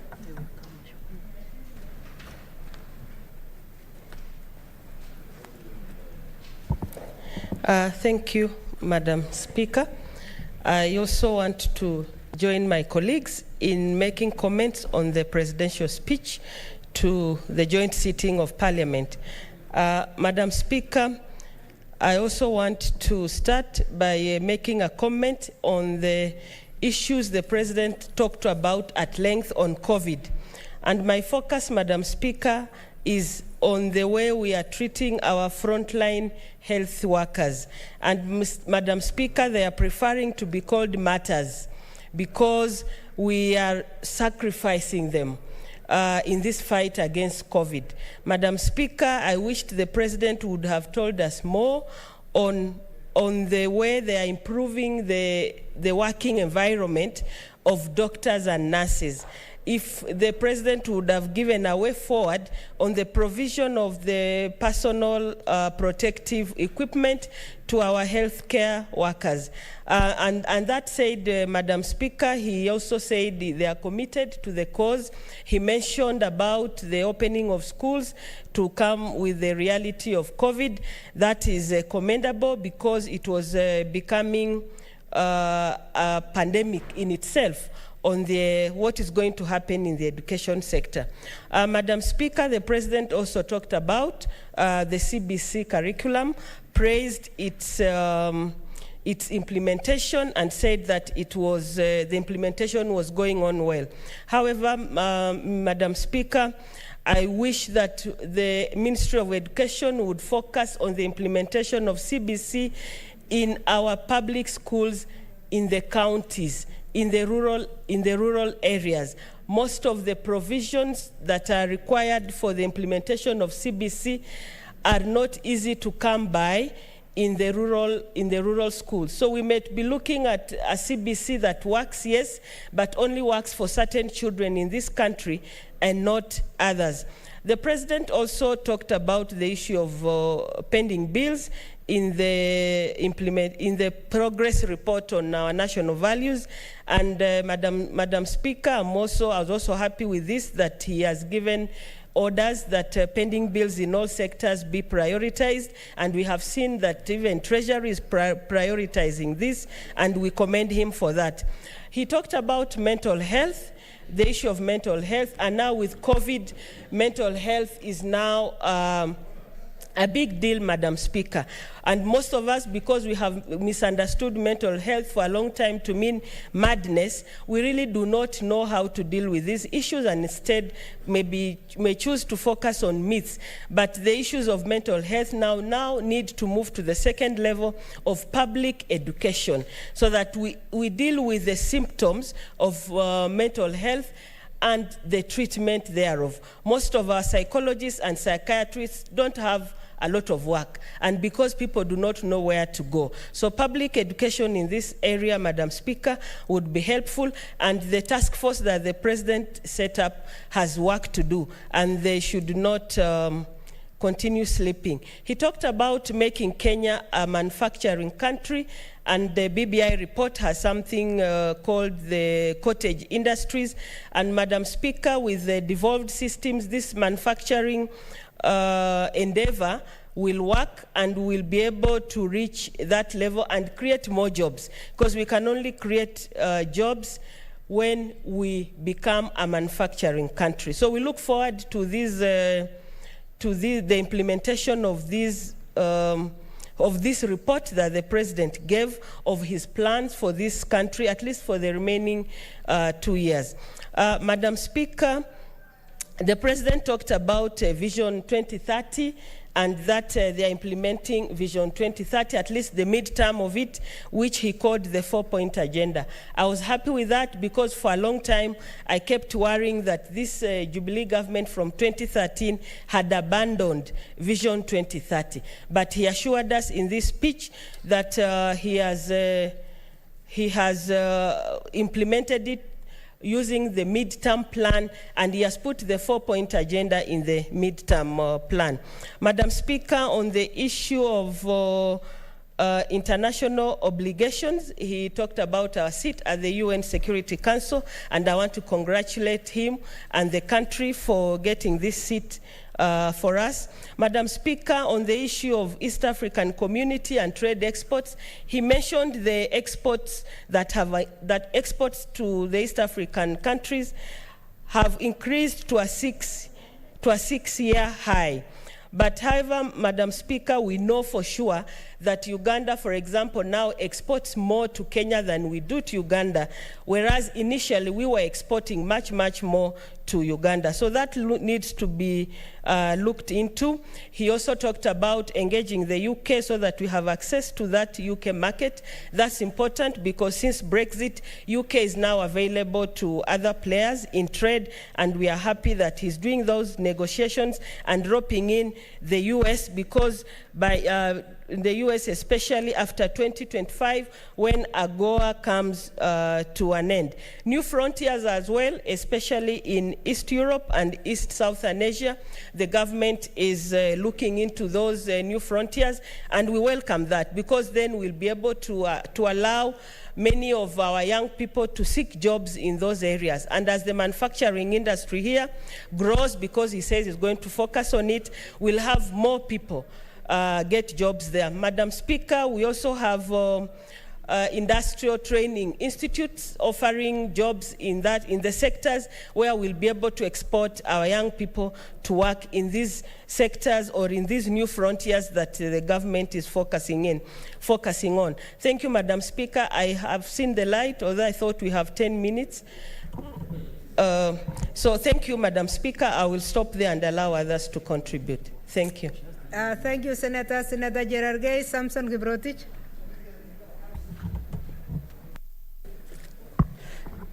Thank you, Madam Speaker, for this opportunity.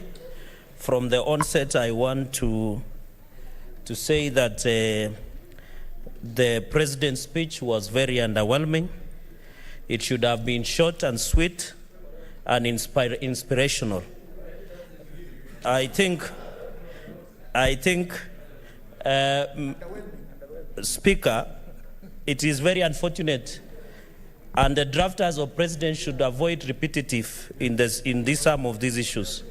One of the issues that the president did cut on was on COVID pandemic 2019. We agree it is becoming serious. Many people are dying.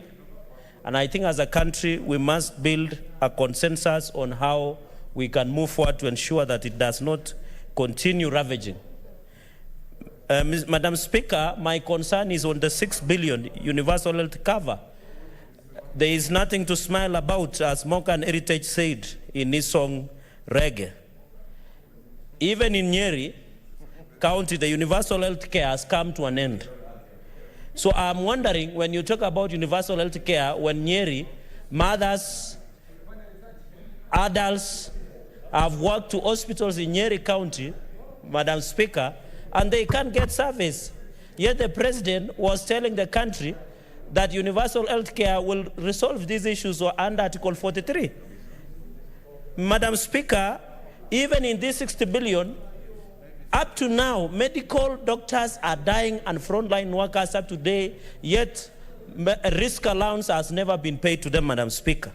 We would have expected the president to be able to tell the country where is the promise of risk allowance payment to frontline workers, especially the nurses and doctors who are dying daily because of COVID pandemic. Madam Speaker, the president talked about 250,000 desks. He talked about the school calendar. I thought that is the business of CS in charge of education. Those are things that we didn't expect the president to discuss in the State of the Nation address.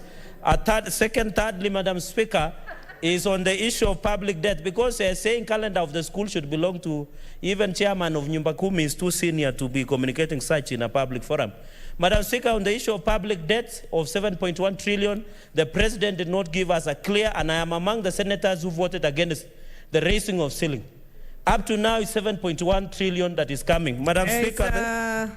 A point of order from Senator Faria Ali. Thank you, Madam Speaker. Is it in order for the senator to curtail what the president wanted to contribute in terms of the desk? Madam Speaker, these desks are very important because of COVID. Children were sharing desks before. Now they can't share. For me, that was a quick win in terms of our fight against COVID. So, Madam Speaker, I think the senator is out of order critiquing something that is COVID health issues. Thank you. Yeah, Senator, you say, is he in order? You don't rule so that I rule on your behalf. Senator Gerard Gay. But that was a point, yes? Thank you, Madam Speaker. The president did not highlight on the issue of public debt of what 7.1 trillion. We need to have a structured on how, because the country is technically insolvent. And we did vote in this House. I was among the senators who refused to increase the ceiling. That is very dangerous because the country is technically insolvent as we move. On the issue of corruption, we remember the bliss, the media headlines that was peed all over. But even up to today, the president gave an order of 21 days on the COVID haste. Up to now, no one has been arrested. Yet mask PPEs that should have been critical at this time in moment, Madam Speaker, should have been used at this time in moment to assist in the fight against COVID, Madam Speaker. So on the issue of corruption, I think the president has failed. You can give 21 days, he has post powers. We have now Director of Political Persecution in the name of DPP. He has failed, he's busy sharing in social media and national newspapers, so now he's fighting corruption. But we only have conviction of petty corruption offenses of 5,000 briberies, yet billionaires of COVID are still working scot-free. Number 4, Madam Speaker, on the Big Four agenda, I think that's a scam. Young people normally call it's a scam. Up to today, there is no proper way on how housing has been achieved and many others. On land reforms, Madam Speaker, from areas where we come, we would have expected that historical land injustices must be addressed so that we can move forward as a country, but it was not captured. And then, Madam Speaker, on the issue of extrajudicial killings, because he said the state of Homeland Security is doing very well, they keep the police and trigger-happy officers continue to kill most Kenyans through extrajudicial killings and enforced disappearance. Madam Speaker, I will end my comments on the issue of BBI. The President did say we continue to allow recommendations from all sector and stakeholders. It has to be noted that the constitutional reform process, Madam Speaker, belongs to 47.5 million Kenyans. I want to ask the President, I have seen the ODM leader who is one of the chief proponents of BBI, saying they are starting to collect 1 million signatures from this Thursday. It will be embarrassing for our president to launch a drive where it's more divisive to the country than any other. Let us allow a conversation where recommendations will be made. If they do not allow recommendation, Madam Speaker, I can assure you, from all sector reforms, pastoralists, guarantee minimum returns, and youth, women, I can tell you they are setting BBI for falling. And I would have expected the president, the other day he said, let us have a conversation, let us have recommendations. What is hard of having recommendations? Why are we being forced? This is not a medication. It is like it is prescriptive. So I want to request, Madam Speaker, that even as we discuss, and I hope, even if we do not allow recommendation, Madam Speaker, I want to beseech my colleagues. It means the amendment to strengthen the Senate will go through the window. If amendment is allowed to the BBI document, it will mean the Senate will be part of the process. If we allow the pastoralists guarantee minimum returns, Madam Speaker, we come from with you, from a region where we rely only on agriculture business, like maize, tea, coffee. And today we were discussing about chai moment. We wanted issues of tea to be discussed today, because that is where guarantee minimum should be factored in the BBI process. Madam Speaker, I want to urge that the intention of collecting 1 million signatures to orchestrate a popular referendum should be stopped, and the issue of COVID pandemic that is ravaging the country should be addressed. I don't know what is the intention of this, Madam Speaker, of collecting signatures. How will you lead the dead? I thought we should be addressing the issue of COVID pandemic first, then the constitutional reform should follow. Unless being power hungry and clinging to power should be. Finally, Madam Speaker, my small advice to the president, he should respect the constitution. He should refuse advices that they are telling him he's too young to retire. Let us respect the constitution. After his 10 years in power, Kenyans have been given opportunity to serve. My brother Bishop, Senator Wambua, has his own principle. I have my own principle. People here will want to run for president in the future. Let us allow the process to continue so that we respect the constitution. I thank you, Madam Speaker. Thank you, Senator. Senator Sakaja Johnson, other.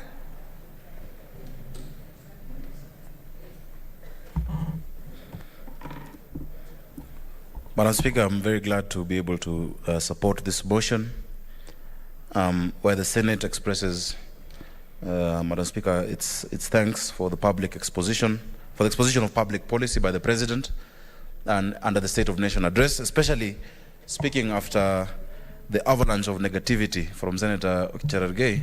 I think it'll be good to give some fresh air or highlights of what was positive that the President spoke about. Some objectivity, Madam Speaker. Madam Speaker, you know, if you're looking at something from a negative point of view, you'll never see anything good, Madam Speaker. There have been hits and misses. It's a cocktail of it. But we choose to look at the glass being half full, not half empty. And I'm grateful, Madam Speaker, that the President was able to make that realization when he gave his speech at the State of the Nation last week, where we attended.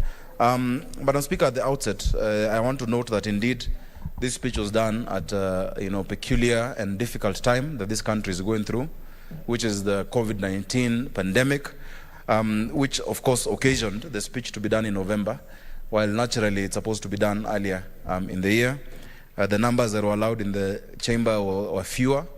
We were very few members who were allowed into the chamber.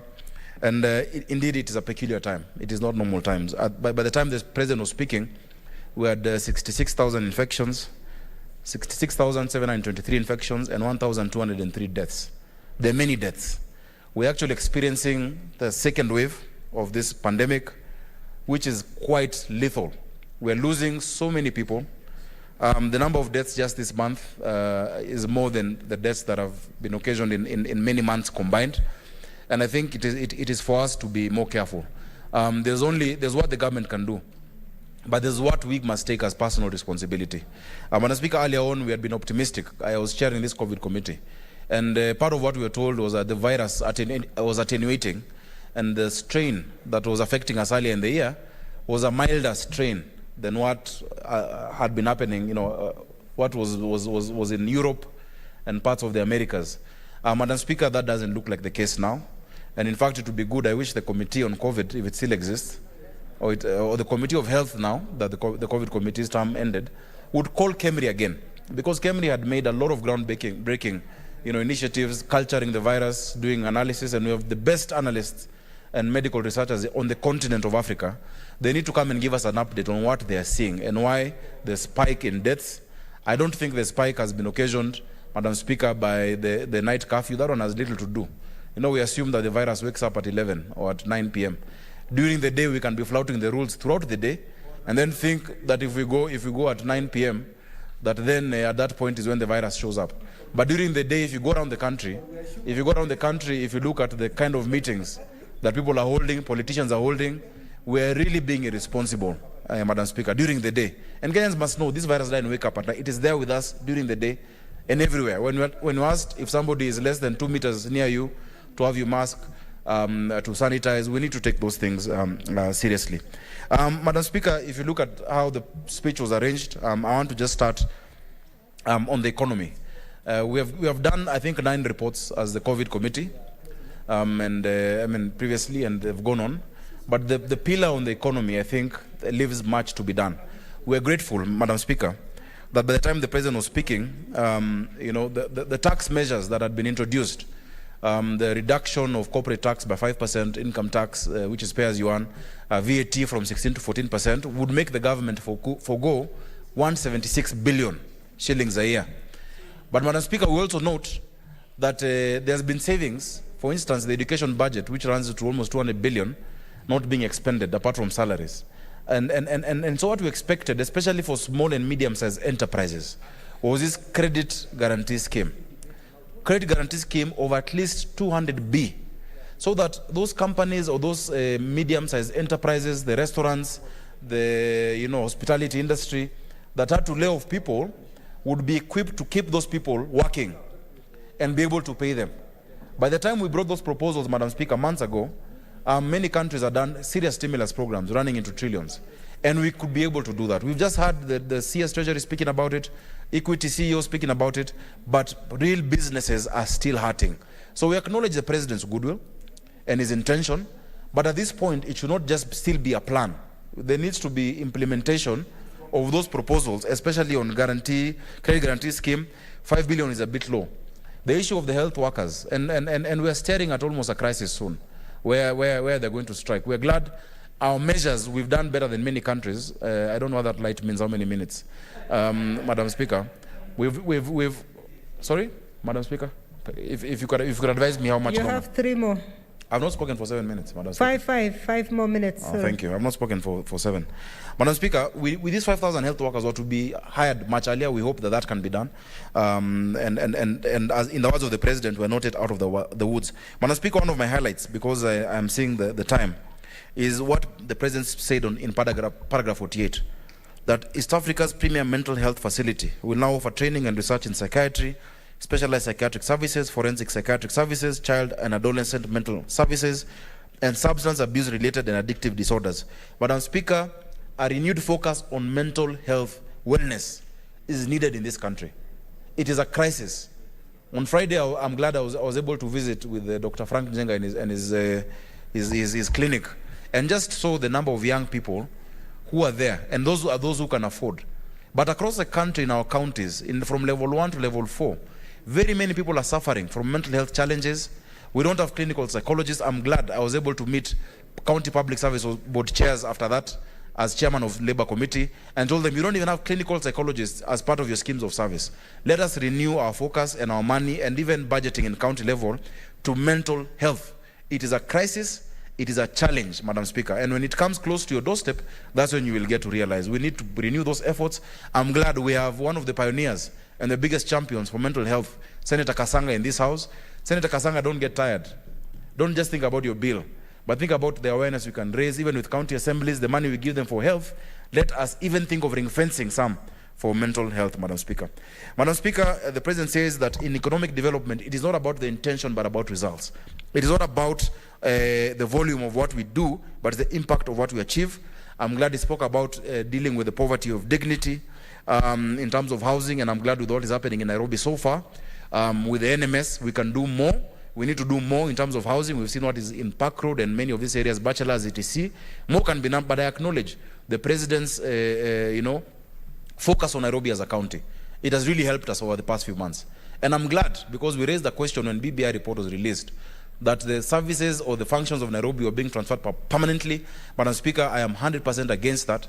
You cannot transfer permanently functions of one county. And I'm glad that so far the steering committee has listened to us. And Nairobians deserve devolution like anybody else in this country. That lady in Mutwini needs to have somebody she can hold politically accountable for her health services. You know, people want to touch and feel their leader.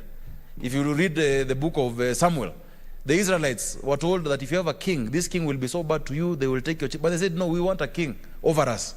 So let's not solve a temporary problem with a permanent solution. We've had 2 governors who failed, but that doesn't mean that we will not get it right. We will get it right as Nairobi. And on that one, I am glad that with the document that is coming out on Thursday, Nairobians will still have proper devolution in this city. The president spoke about a holistic base of human capital that is food secure. Extremely important. The frontier of this country's economy is we focus on value addition.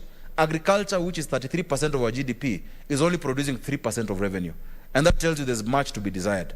Once we look at the entire value chain of agriculture, if we are serious, Madam Speaker, we will not have issues of unemployment, we will not have issues of giving young people piecemeal donations to give them a livelihood, but throughout the value chain of agriculture, that is 33% of our GDP, but 3% of revenue, we will find these jobs for young people. So it's not just about food security, but about manufacturing and making sure that the value chain entirely creates that holistic base of human capital, jump-starting the shift from net consumption to net production. Madam Speaker, I am glad that the 35%, even as I move to wind up, because I'm seeing time is not on my side, 35% to counties.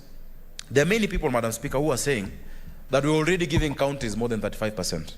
And that there was no need for that to be in BBI because it just talks about the minimum. And I'd like to correct, Madam Speaker. It is true that in the past, we've actually given counties more than 35%. But, Madam Speaker, the wording in the Constitution was 35% of the last audited revenue. In 2014, Madam Speaker, I remember very well, we gave counties 43% because the last audited revenues were 2009-2010. Those numbers have now come up. In this year, Madam Speaker, if it was 35% as I finish, if it was 35% this year. Good. Everybody's pleading for your 1 minute.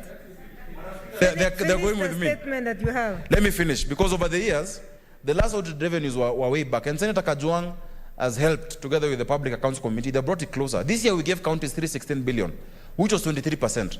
If it was actually the minimum of 35% this year, Madam Speaker, counties would have gotten 473.5 billion. So that is a plus, and that is why we support BBI 100%. Let's listen to everybody, but we must support the gains that have been made. Madam Speaker, I'll ask members to be pragmatic and to be positive on what we have, and I thank the President for being able to give that exposition on his policy. Thank you, Madam Speaker. I support. Thank you. Thank you, Senator. Senator Kasanga Sylvia Mwene. Thank you, Madam Speaker. I think Senator Sakaja has taken quite a bit of my script because, because we were in the same, of course, the ad hoc committee on COVID, and a lot of the speech of the President, of course, touched on that. And Madam Speaker, I also want to support this motion, and I want to begin from the mental health. Of course, after having spoken about mental health since 2018, we can only celebrate that it has reached where it has reached, and it has reached, of course, the lips of the President and the hands of the President, that now he can commit that this government is going to really invest in mental health. I would say that is commendable from his speech, which was very colorful and very well written and very well delivered. But there's still more that needs to be done when it comes to mental health, and we still need to entrench mental health to our, to our home, right to the home state, down at the counties, starting from level 1, going through all the way to level 5, this facility that the President is talking about. But we are happy that now mental health is going to become a priority. And I have always urged all the advocates of mental health who we have worked together, who have continually worked to help Kenyans on mental health, to continue speaking about it and putting pressure so that we can see a whole new, overhaul of the whole sector, Madam Speaker. I also want to laud the President on the universal health care rollout. I mean, that is something commendable. And, when we are talking about liberating the poor, the poverty of dignity caused by inadequate service especially, and when it comes to the issue of health, universal health care is the way to go. And although there have been a few challenges here and there. We must say that it was the right step. And every journey must start with a step in the right direction, and for that we are commending him. We know NHIF has to undergo some serious, rehabilitation, so to speak, an overhaul of NHIF to look at the challenges that it is going through. When we were the committee, I think I was at one point sitting with the Committee of Health, when, as a friend, of course, when we listened to NHIF and the reforms that NHIF is going to have to undergo, we are looking forward to those reforms, because NHIF is at the center of the universal health care, and it is important that it is supported, that the reforms are done and done quickly so that we can help Kenyans. We have already seen some of the fruits of NHIF even as we speak. And even now, although they're going through a lot of challenges, it has still helped a lot of Kenyans. So we know that it's a right step towards the right direction. And once that has been resolved, we can now, appreciate what the president is saying when he says he has seen the vision of the future of this country. Madam Speaker, I'll just touch a little bit on schools, where the president in his speech has mentioned about the decongested of schools using all available resources. And rolling out of guidelines to school infrastructure for use of appropriate technology, cost-effective building technologies that are suited for different geographical areas. And as well as, pushing for standardized bills of quantities. This is now an issue of construction. A bit of a technical issue here, which I really appreciate, because this is something we should have thought of. Maybe even governors should have thought of doing something like this, so that we have a standardized method of building classrooms. At the moment, there's a huge gap. And in the president's speech, he was talking about construction of 12,500 classrooms. Madam Speaker, as you know, the new CBC system, which we appreciate, that is hoping to correct the ills and where we went wrong with the 844 system. And I am a user of CBC, of course, with my children, and I've seen the benefits of the CBC system. But Madam Speaker, with the lack of infrastructure that our schools have, there's definitely a lot of work that needs to be done towards that, and towards making sure the infrastructure is right so that all children get the fair, equal amount of infrastructure as well as resources towards the rolling out of this CBC system. So I'm happy that the president is talking about a standardized method of construction, and as well as looking at technologies, different appropriate technologies for the different geographical areas. This I really commend. And Madam Speaker, I want to also touch a little bit on the Big Four economic development strategy and framework. I had touched on a little bit, starting with the liberation of the urban poor. I'm a big supporter of the affordable housing scheme. I have time and again had conversations with the PS so that we can see where we can help. Our fraternity, the Architectural Association of Kenya, has worked also very closely with the ministry to help them rolling out this for this part of the Big Four agenda of affordable housing. And yes, it has had a lot of challenges, but we must say, again, it's a step in the right direction. They have rolled out and they have managed a few units here and there. There are still a few challenges, but we must say a good step forward. And with the Kenya Mortgage Refinance Corporation now in place, again, Kenyans can look forward to something wonderful in the future.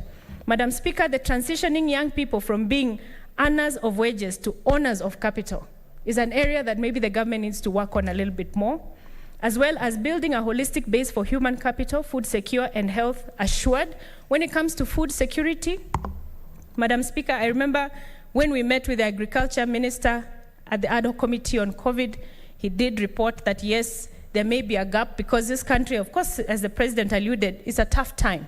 Besides COVID, we've had locusts, we've had drought.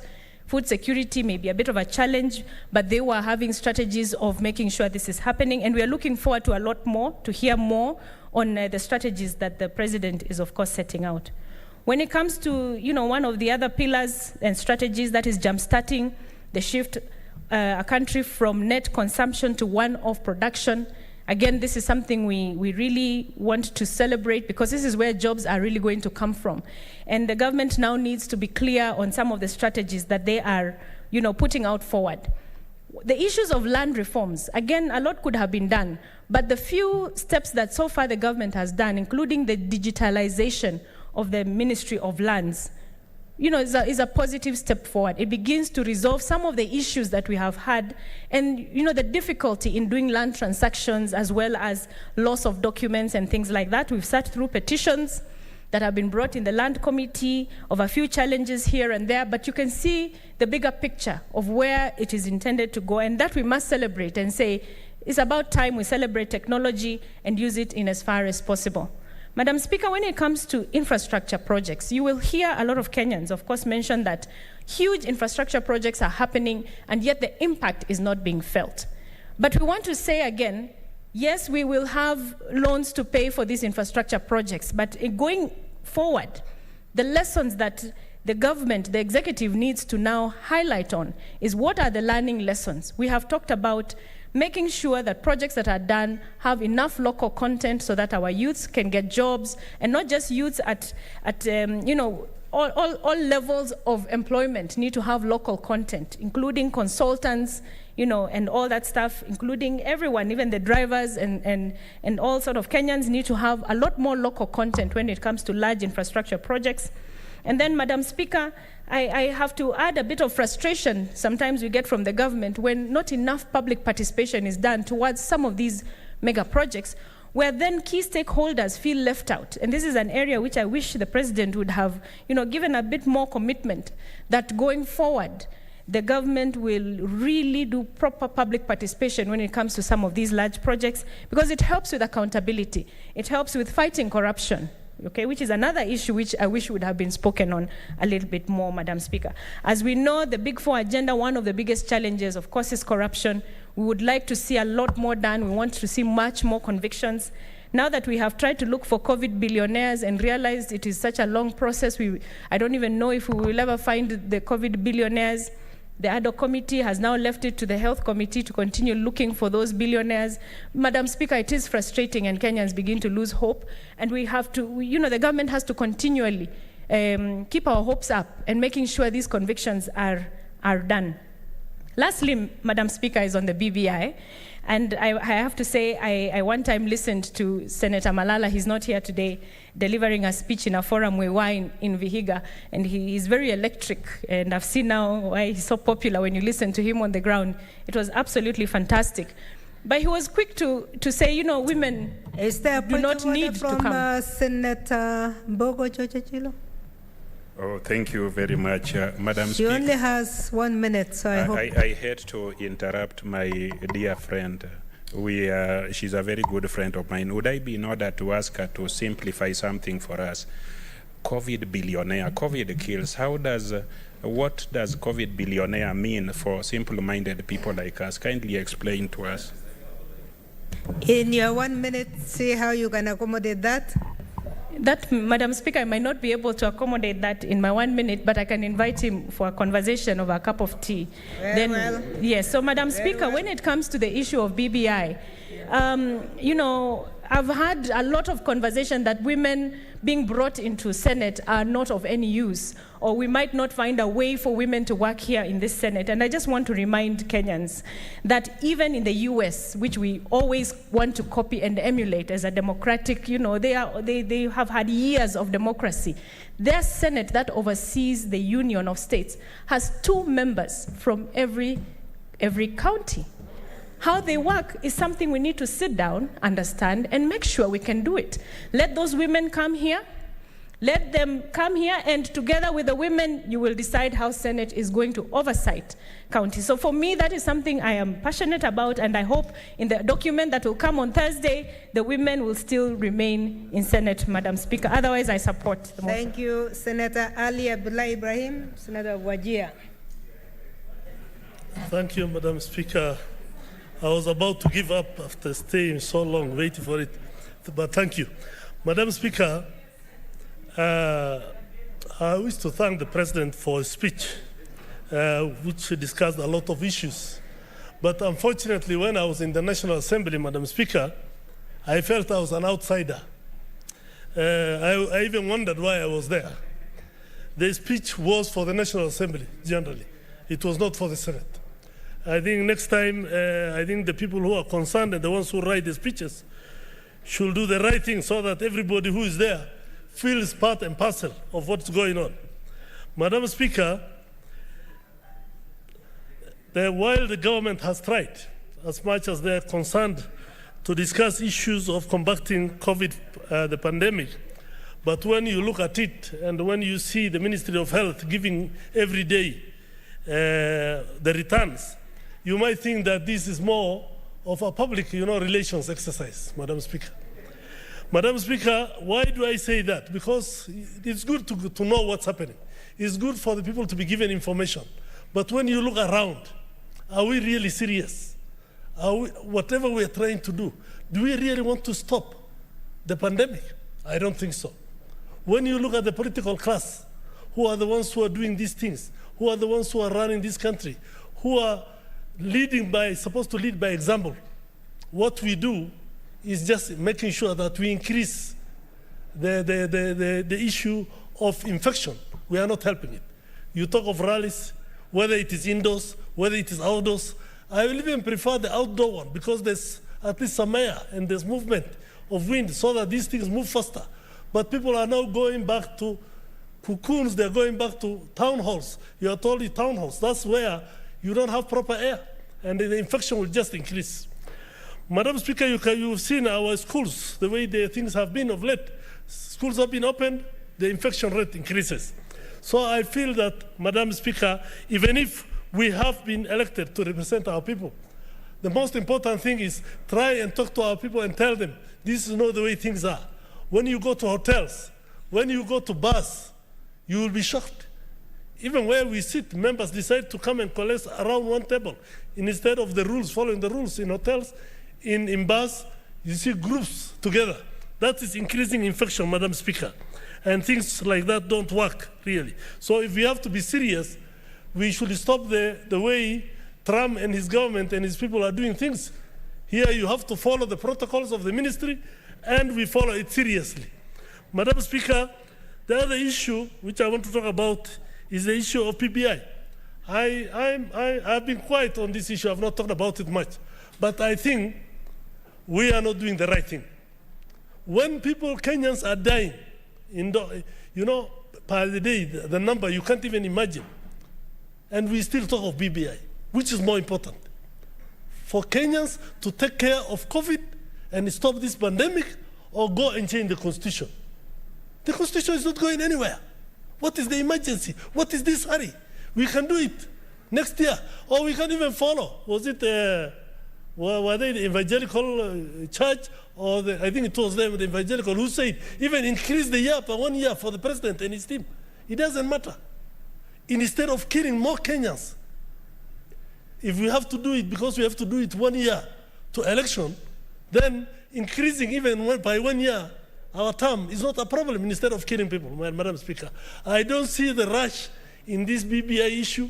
I don't see why we want to use the little resources we have to go and do campaigns and to go and do referendum when we need this money to take care of our health personnel who are dying by the day. There is a point of order from Senator Nyamungai. Madam Speaker, I am not very sure if the senator for Wajir is not misleading this House, because we know there is a pandemic and we know the government is doing whatever it can to help the people.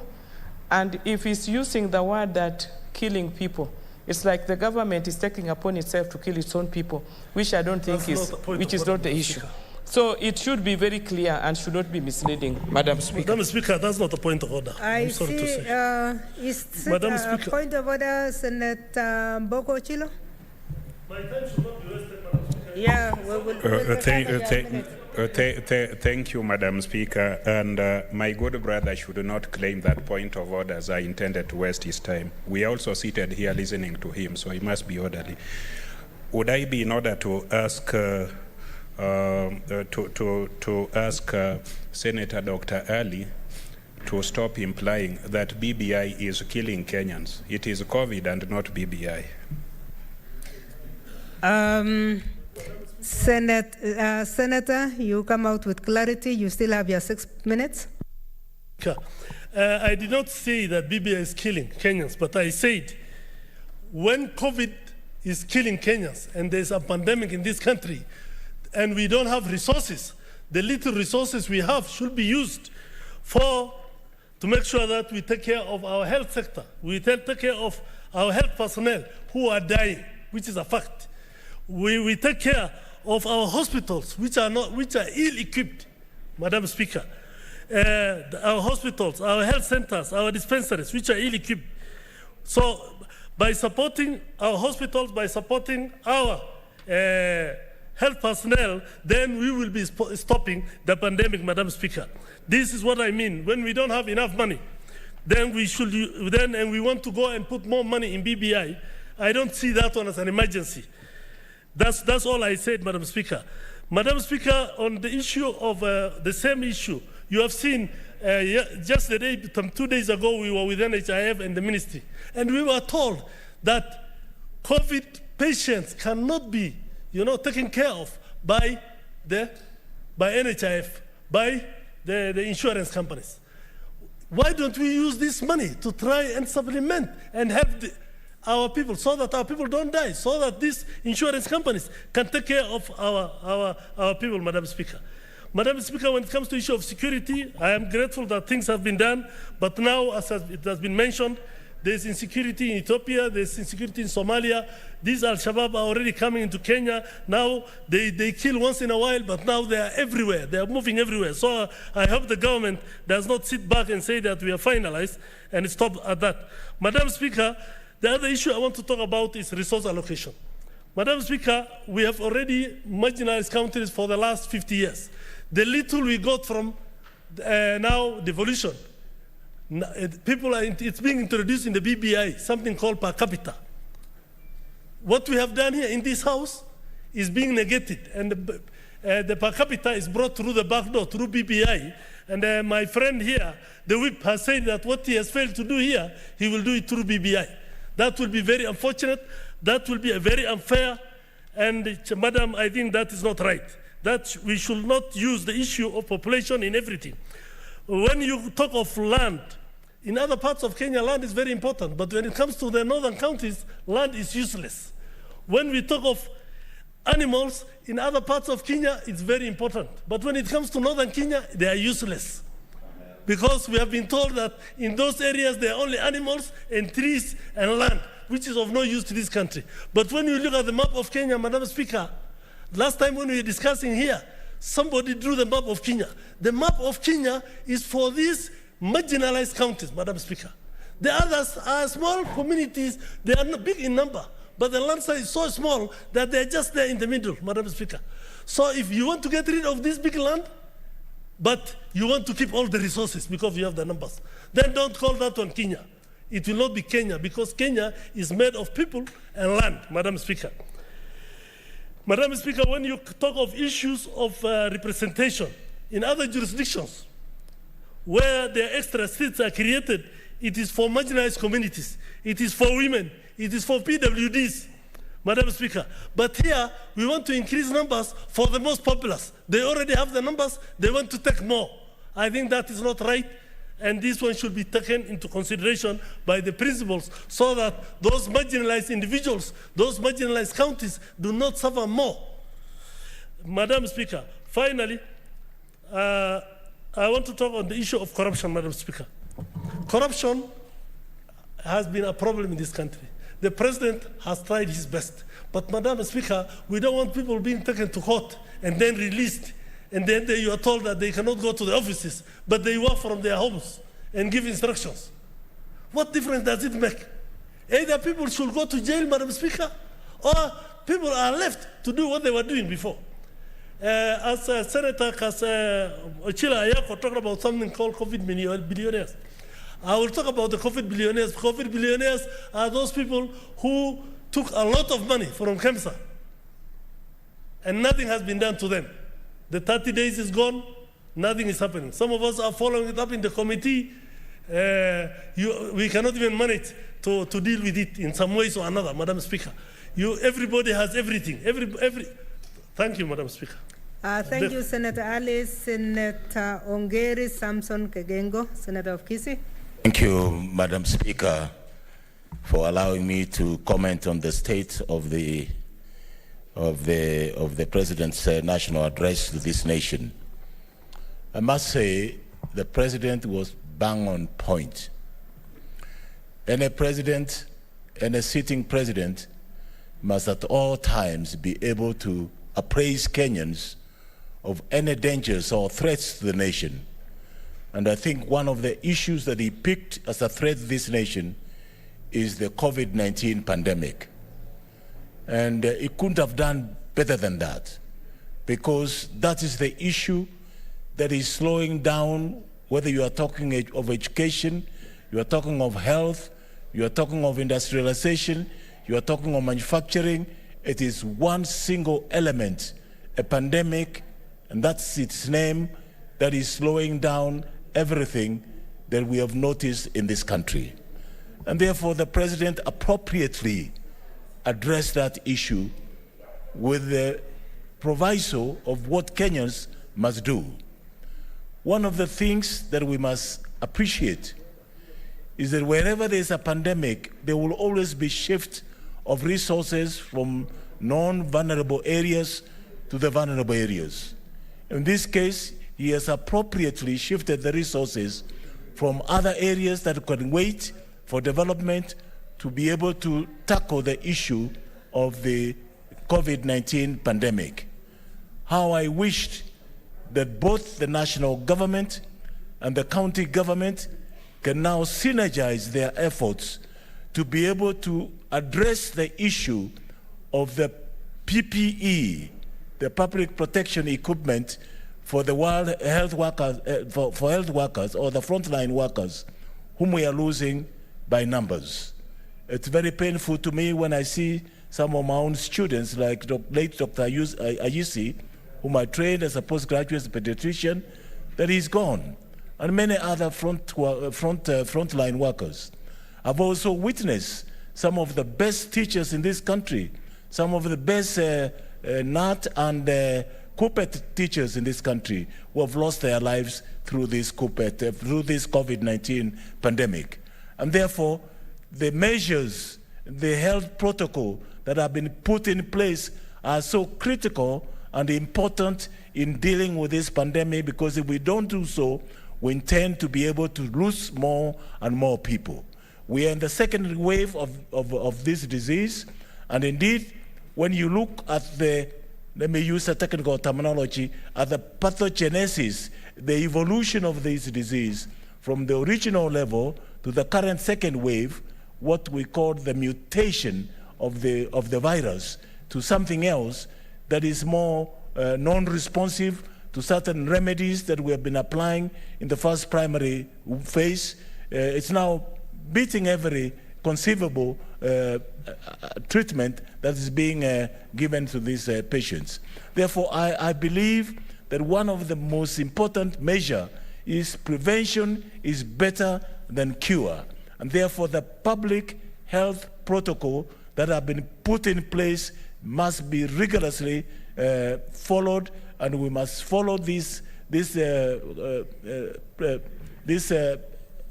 protocol without any exception. And it will reduce, you will be surprised, more than 50 to 60% of these illnesses will be reduced to something that we can cope with. And I believe the answer lies within us. We should not develop fatigue. As the president said, we should continue forward. Another area that the president has addressed very well is a question of how do we now deal with the economy which is sagging down? Who are the propellers of this economy?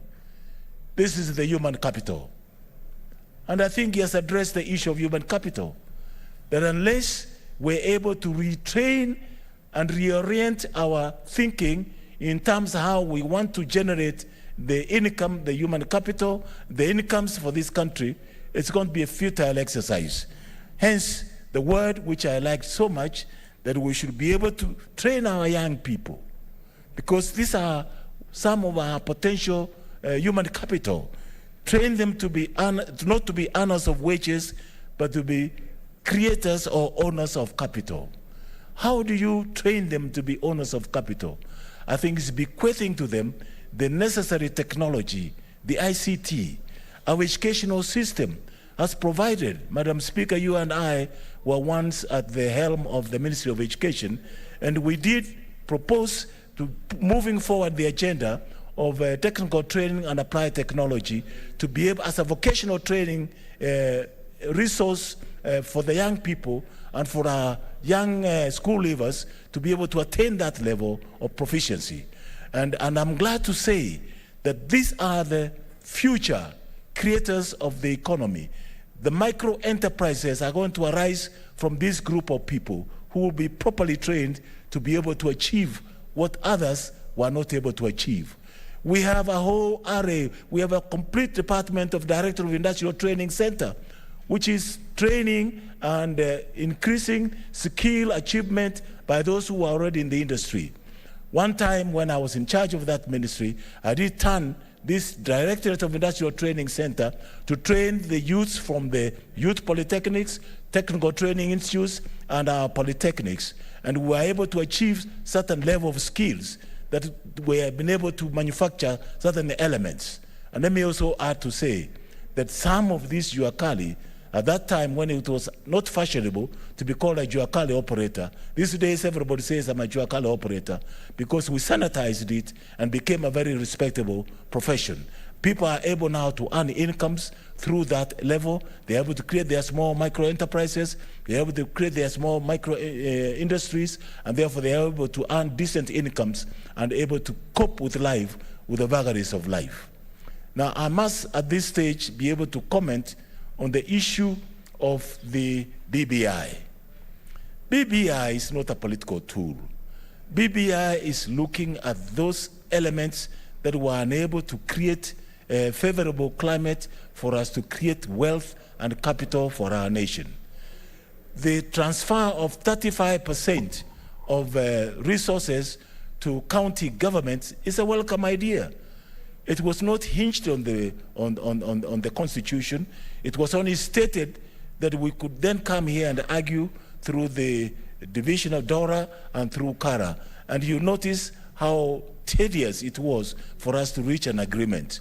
But now it's clearly spelled out based on the current budgetary proposals. I hope that's the trend it will take finally when we come to vote for it, which will mean so much for every county that is receiving that kind of money. Whereas they are receiving, like my county, 7.7 billion shillings this time, I expect that with this arrangement in place, that this will be able to take it will take the resources of the county a notch higher, maybe 12, 15 billion Kenya shillings. And what does that mean in terms of development?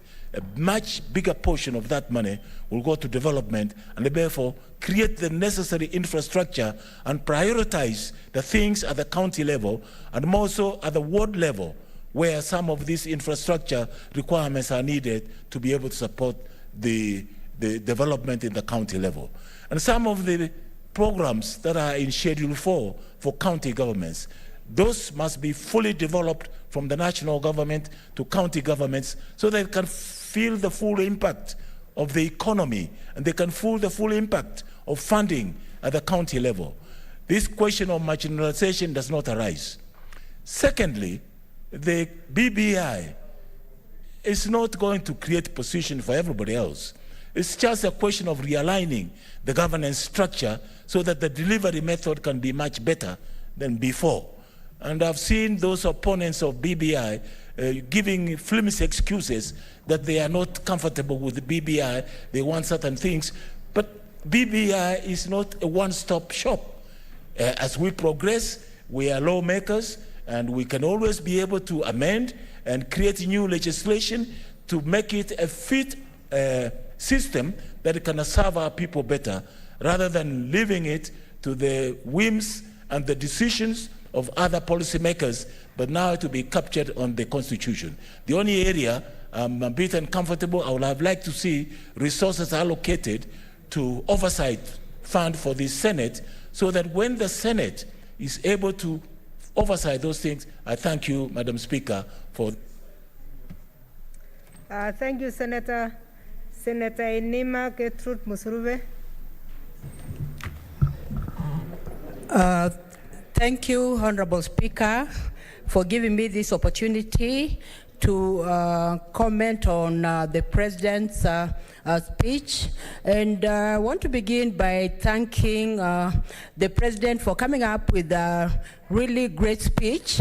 And there are quite a number of issues that the President was able to address.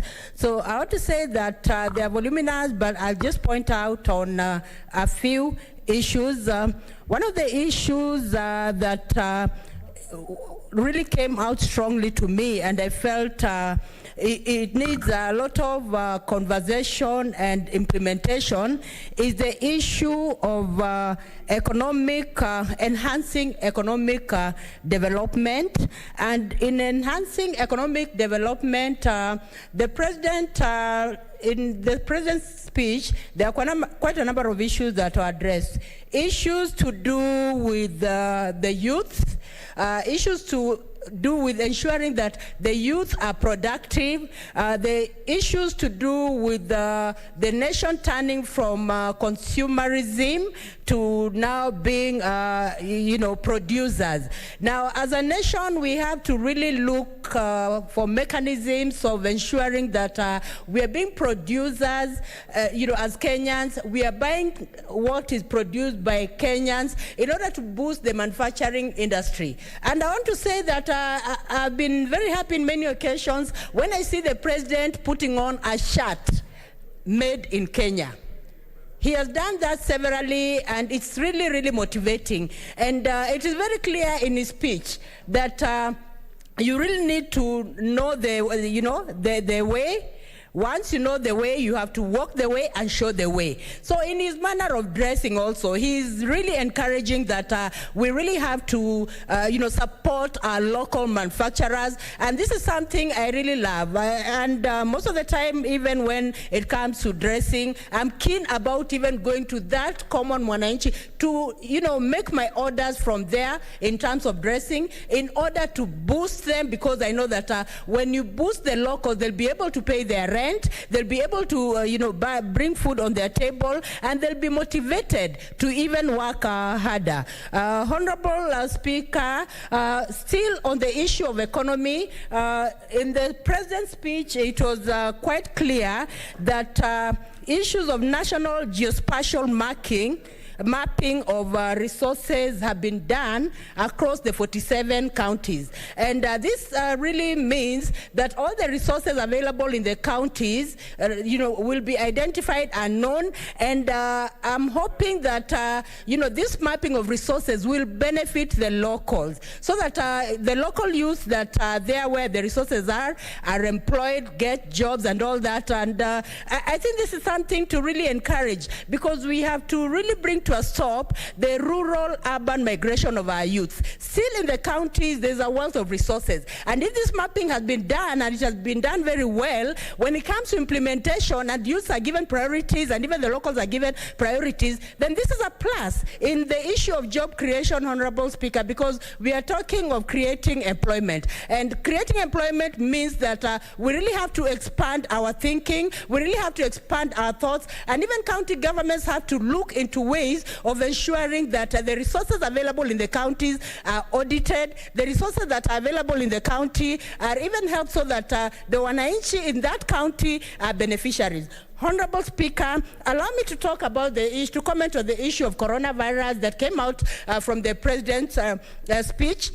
And I want to say, Honorable Speaker, that you must be very candid, that our frontline workers are really suffering simply because of the Hippocratic oath that they normally take. When they're graduating, they take the oath that they'll stand with their patients despite what, they'll keep the secrecy, and they'll ensure that they actually save lives. So in the process of adhering to the Hippocratic oath that they swore before everyone else, they find themselves in issues that compromise their lives. Most of them are getting coronavirus, and it is a time as a country we see how can we help these frontline workers, Honorable Speaker.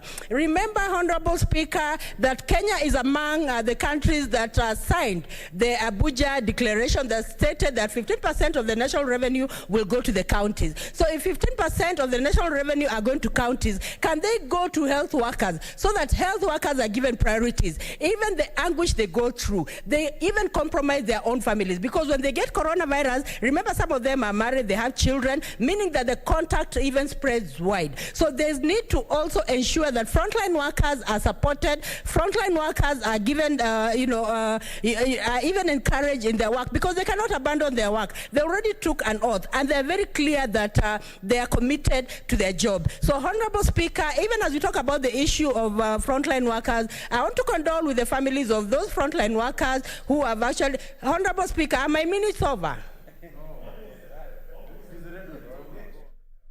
Okay, thank you, Honorable Speaker.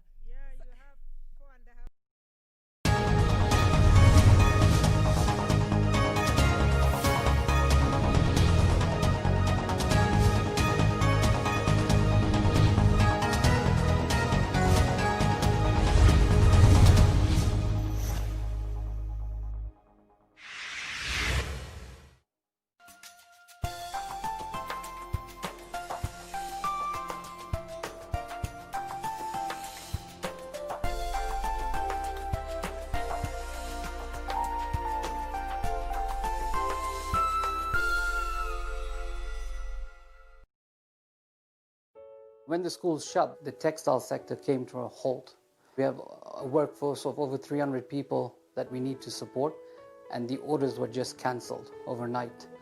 If we had not gone into PPEs right now, we wouldn't be having this opportunity to tell the story of how Equity helped the local sector by procuring locally. Basically, 100% of PPEs were being imported. I don't think a single local textile industry had thought of manufacturing PPEs. So with Equity coming in, we were able to retrain and repurpose a lot of our labor force. And on top of that, we hired an extra 50 to 100 people when the orders got a bit higher. What the local manufacturers achieved, it shows the Kenyan spirit. We were there to protect our front line, which was helping fight this pandemic. And not only did we fight, we made it a product that meets international levels. There's a lot more that we can do locally. Let's explore and let's see what we can do.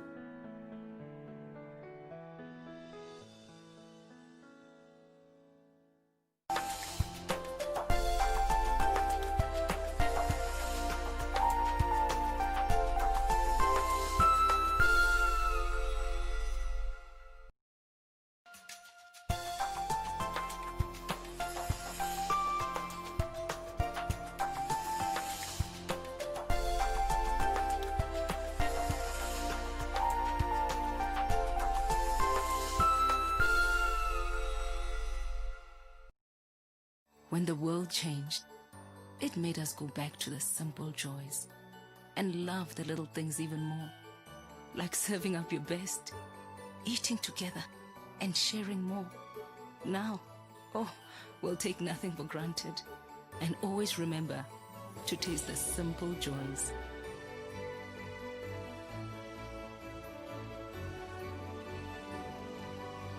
Enjoy the magic of Christmas with Coca-Cola.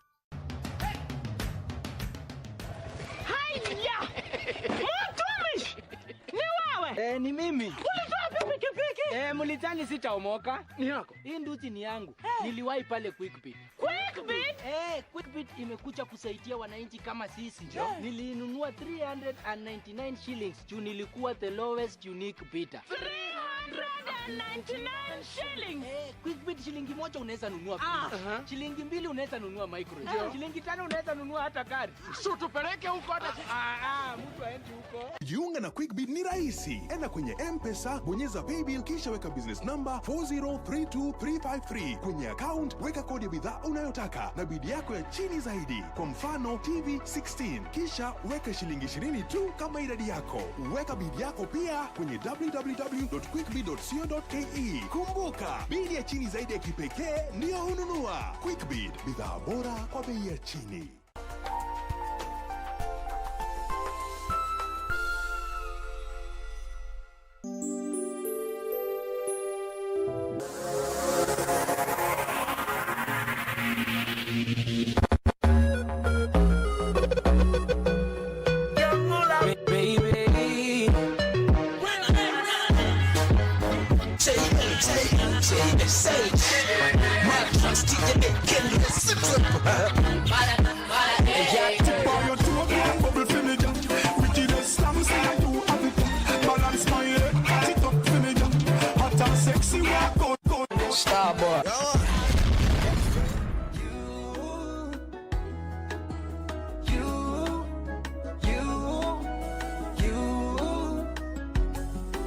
I swear, yetu ni Mungu alipanga.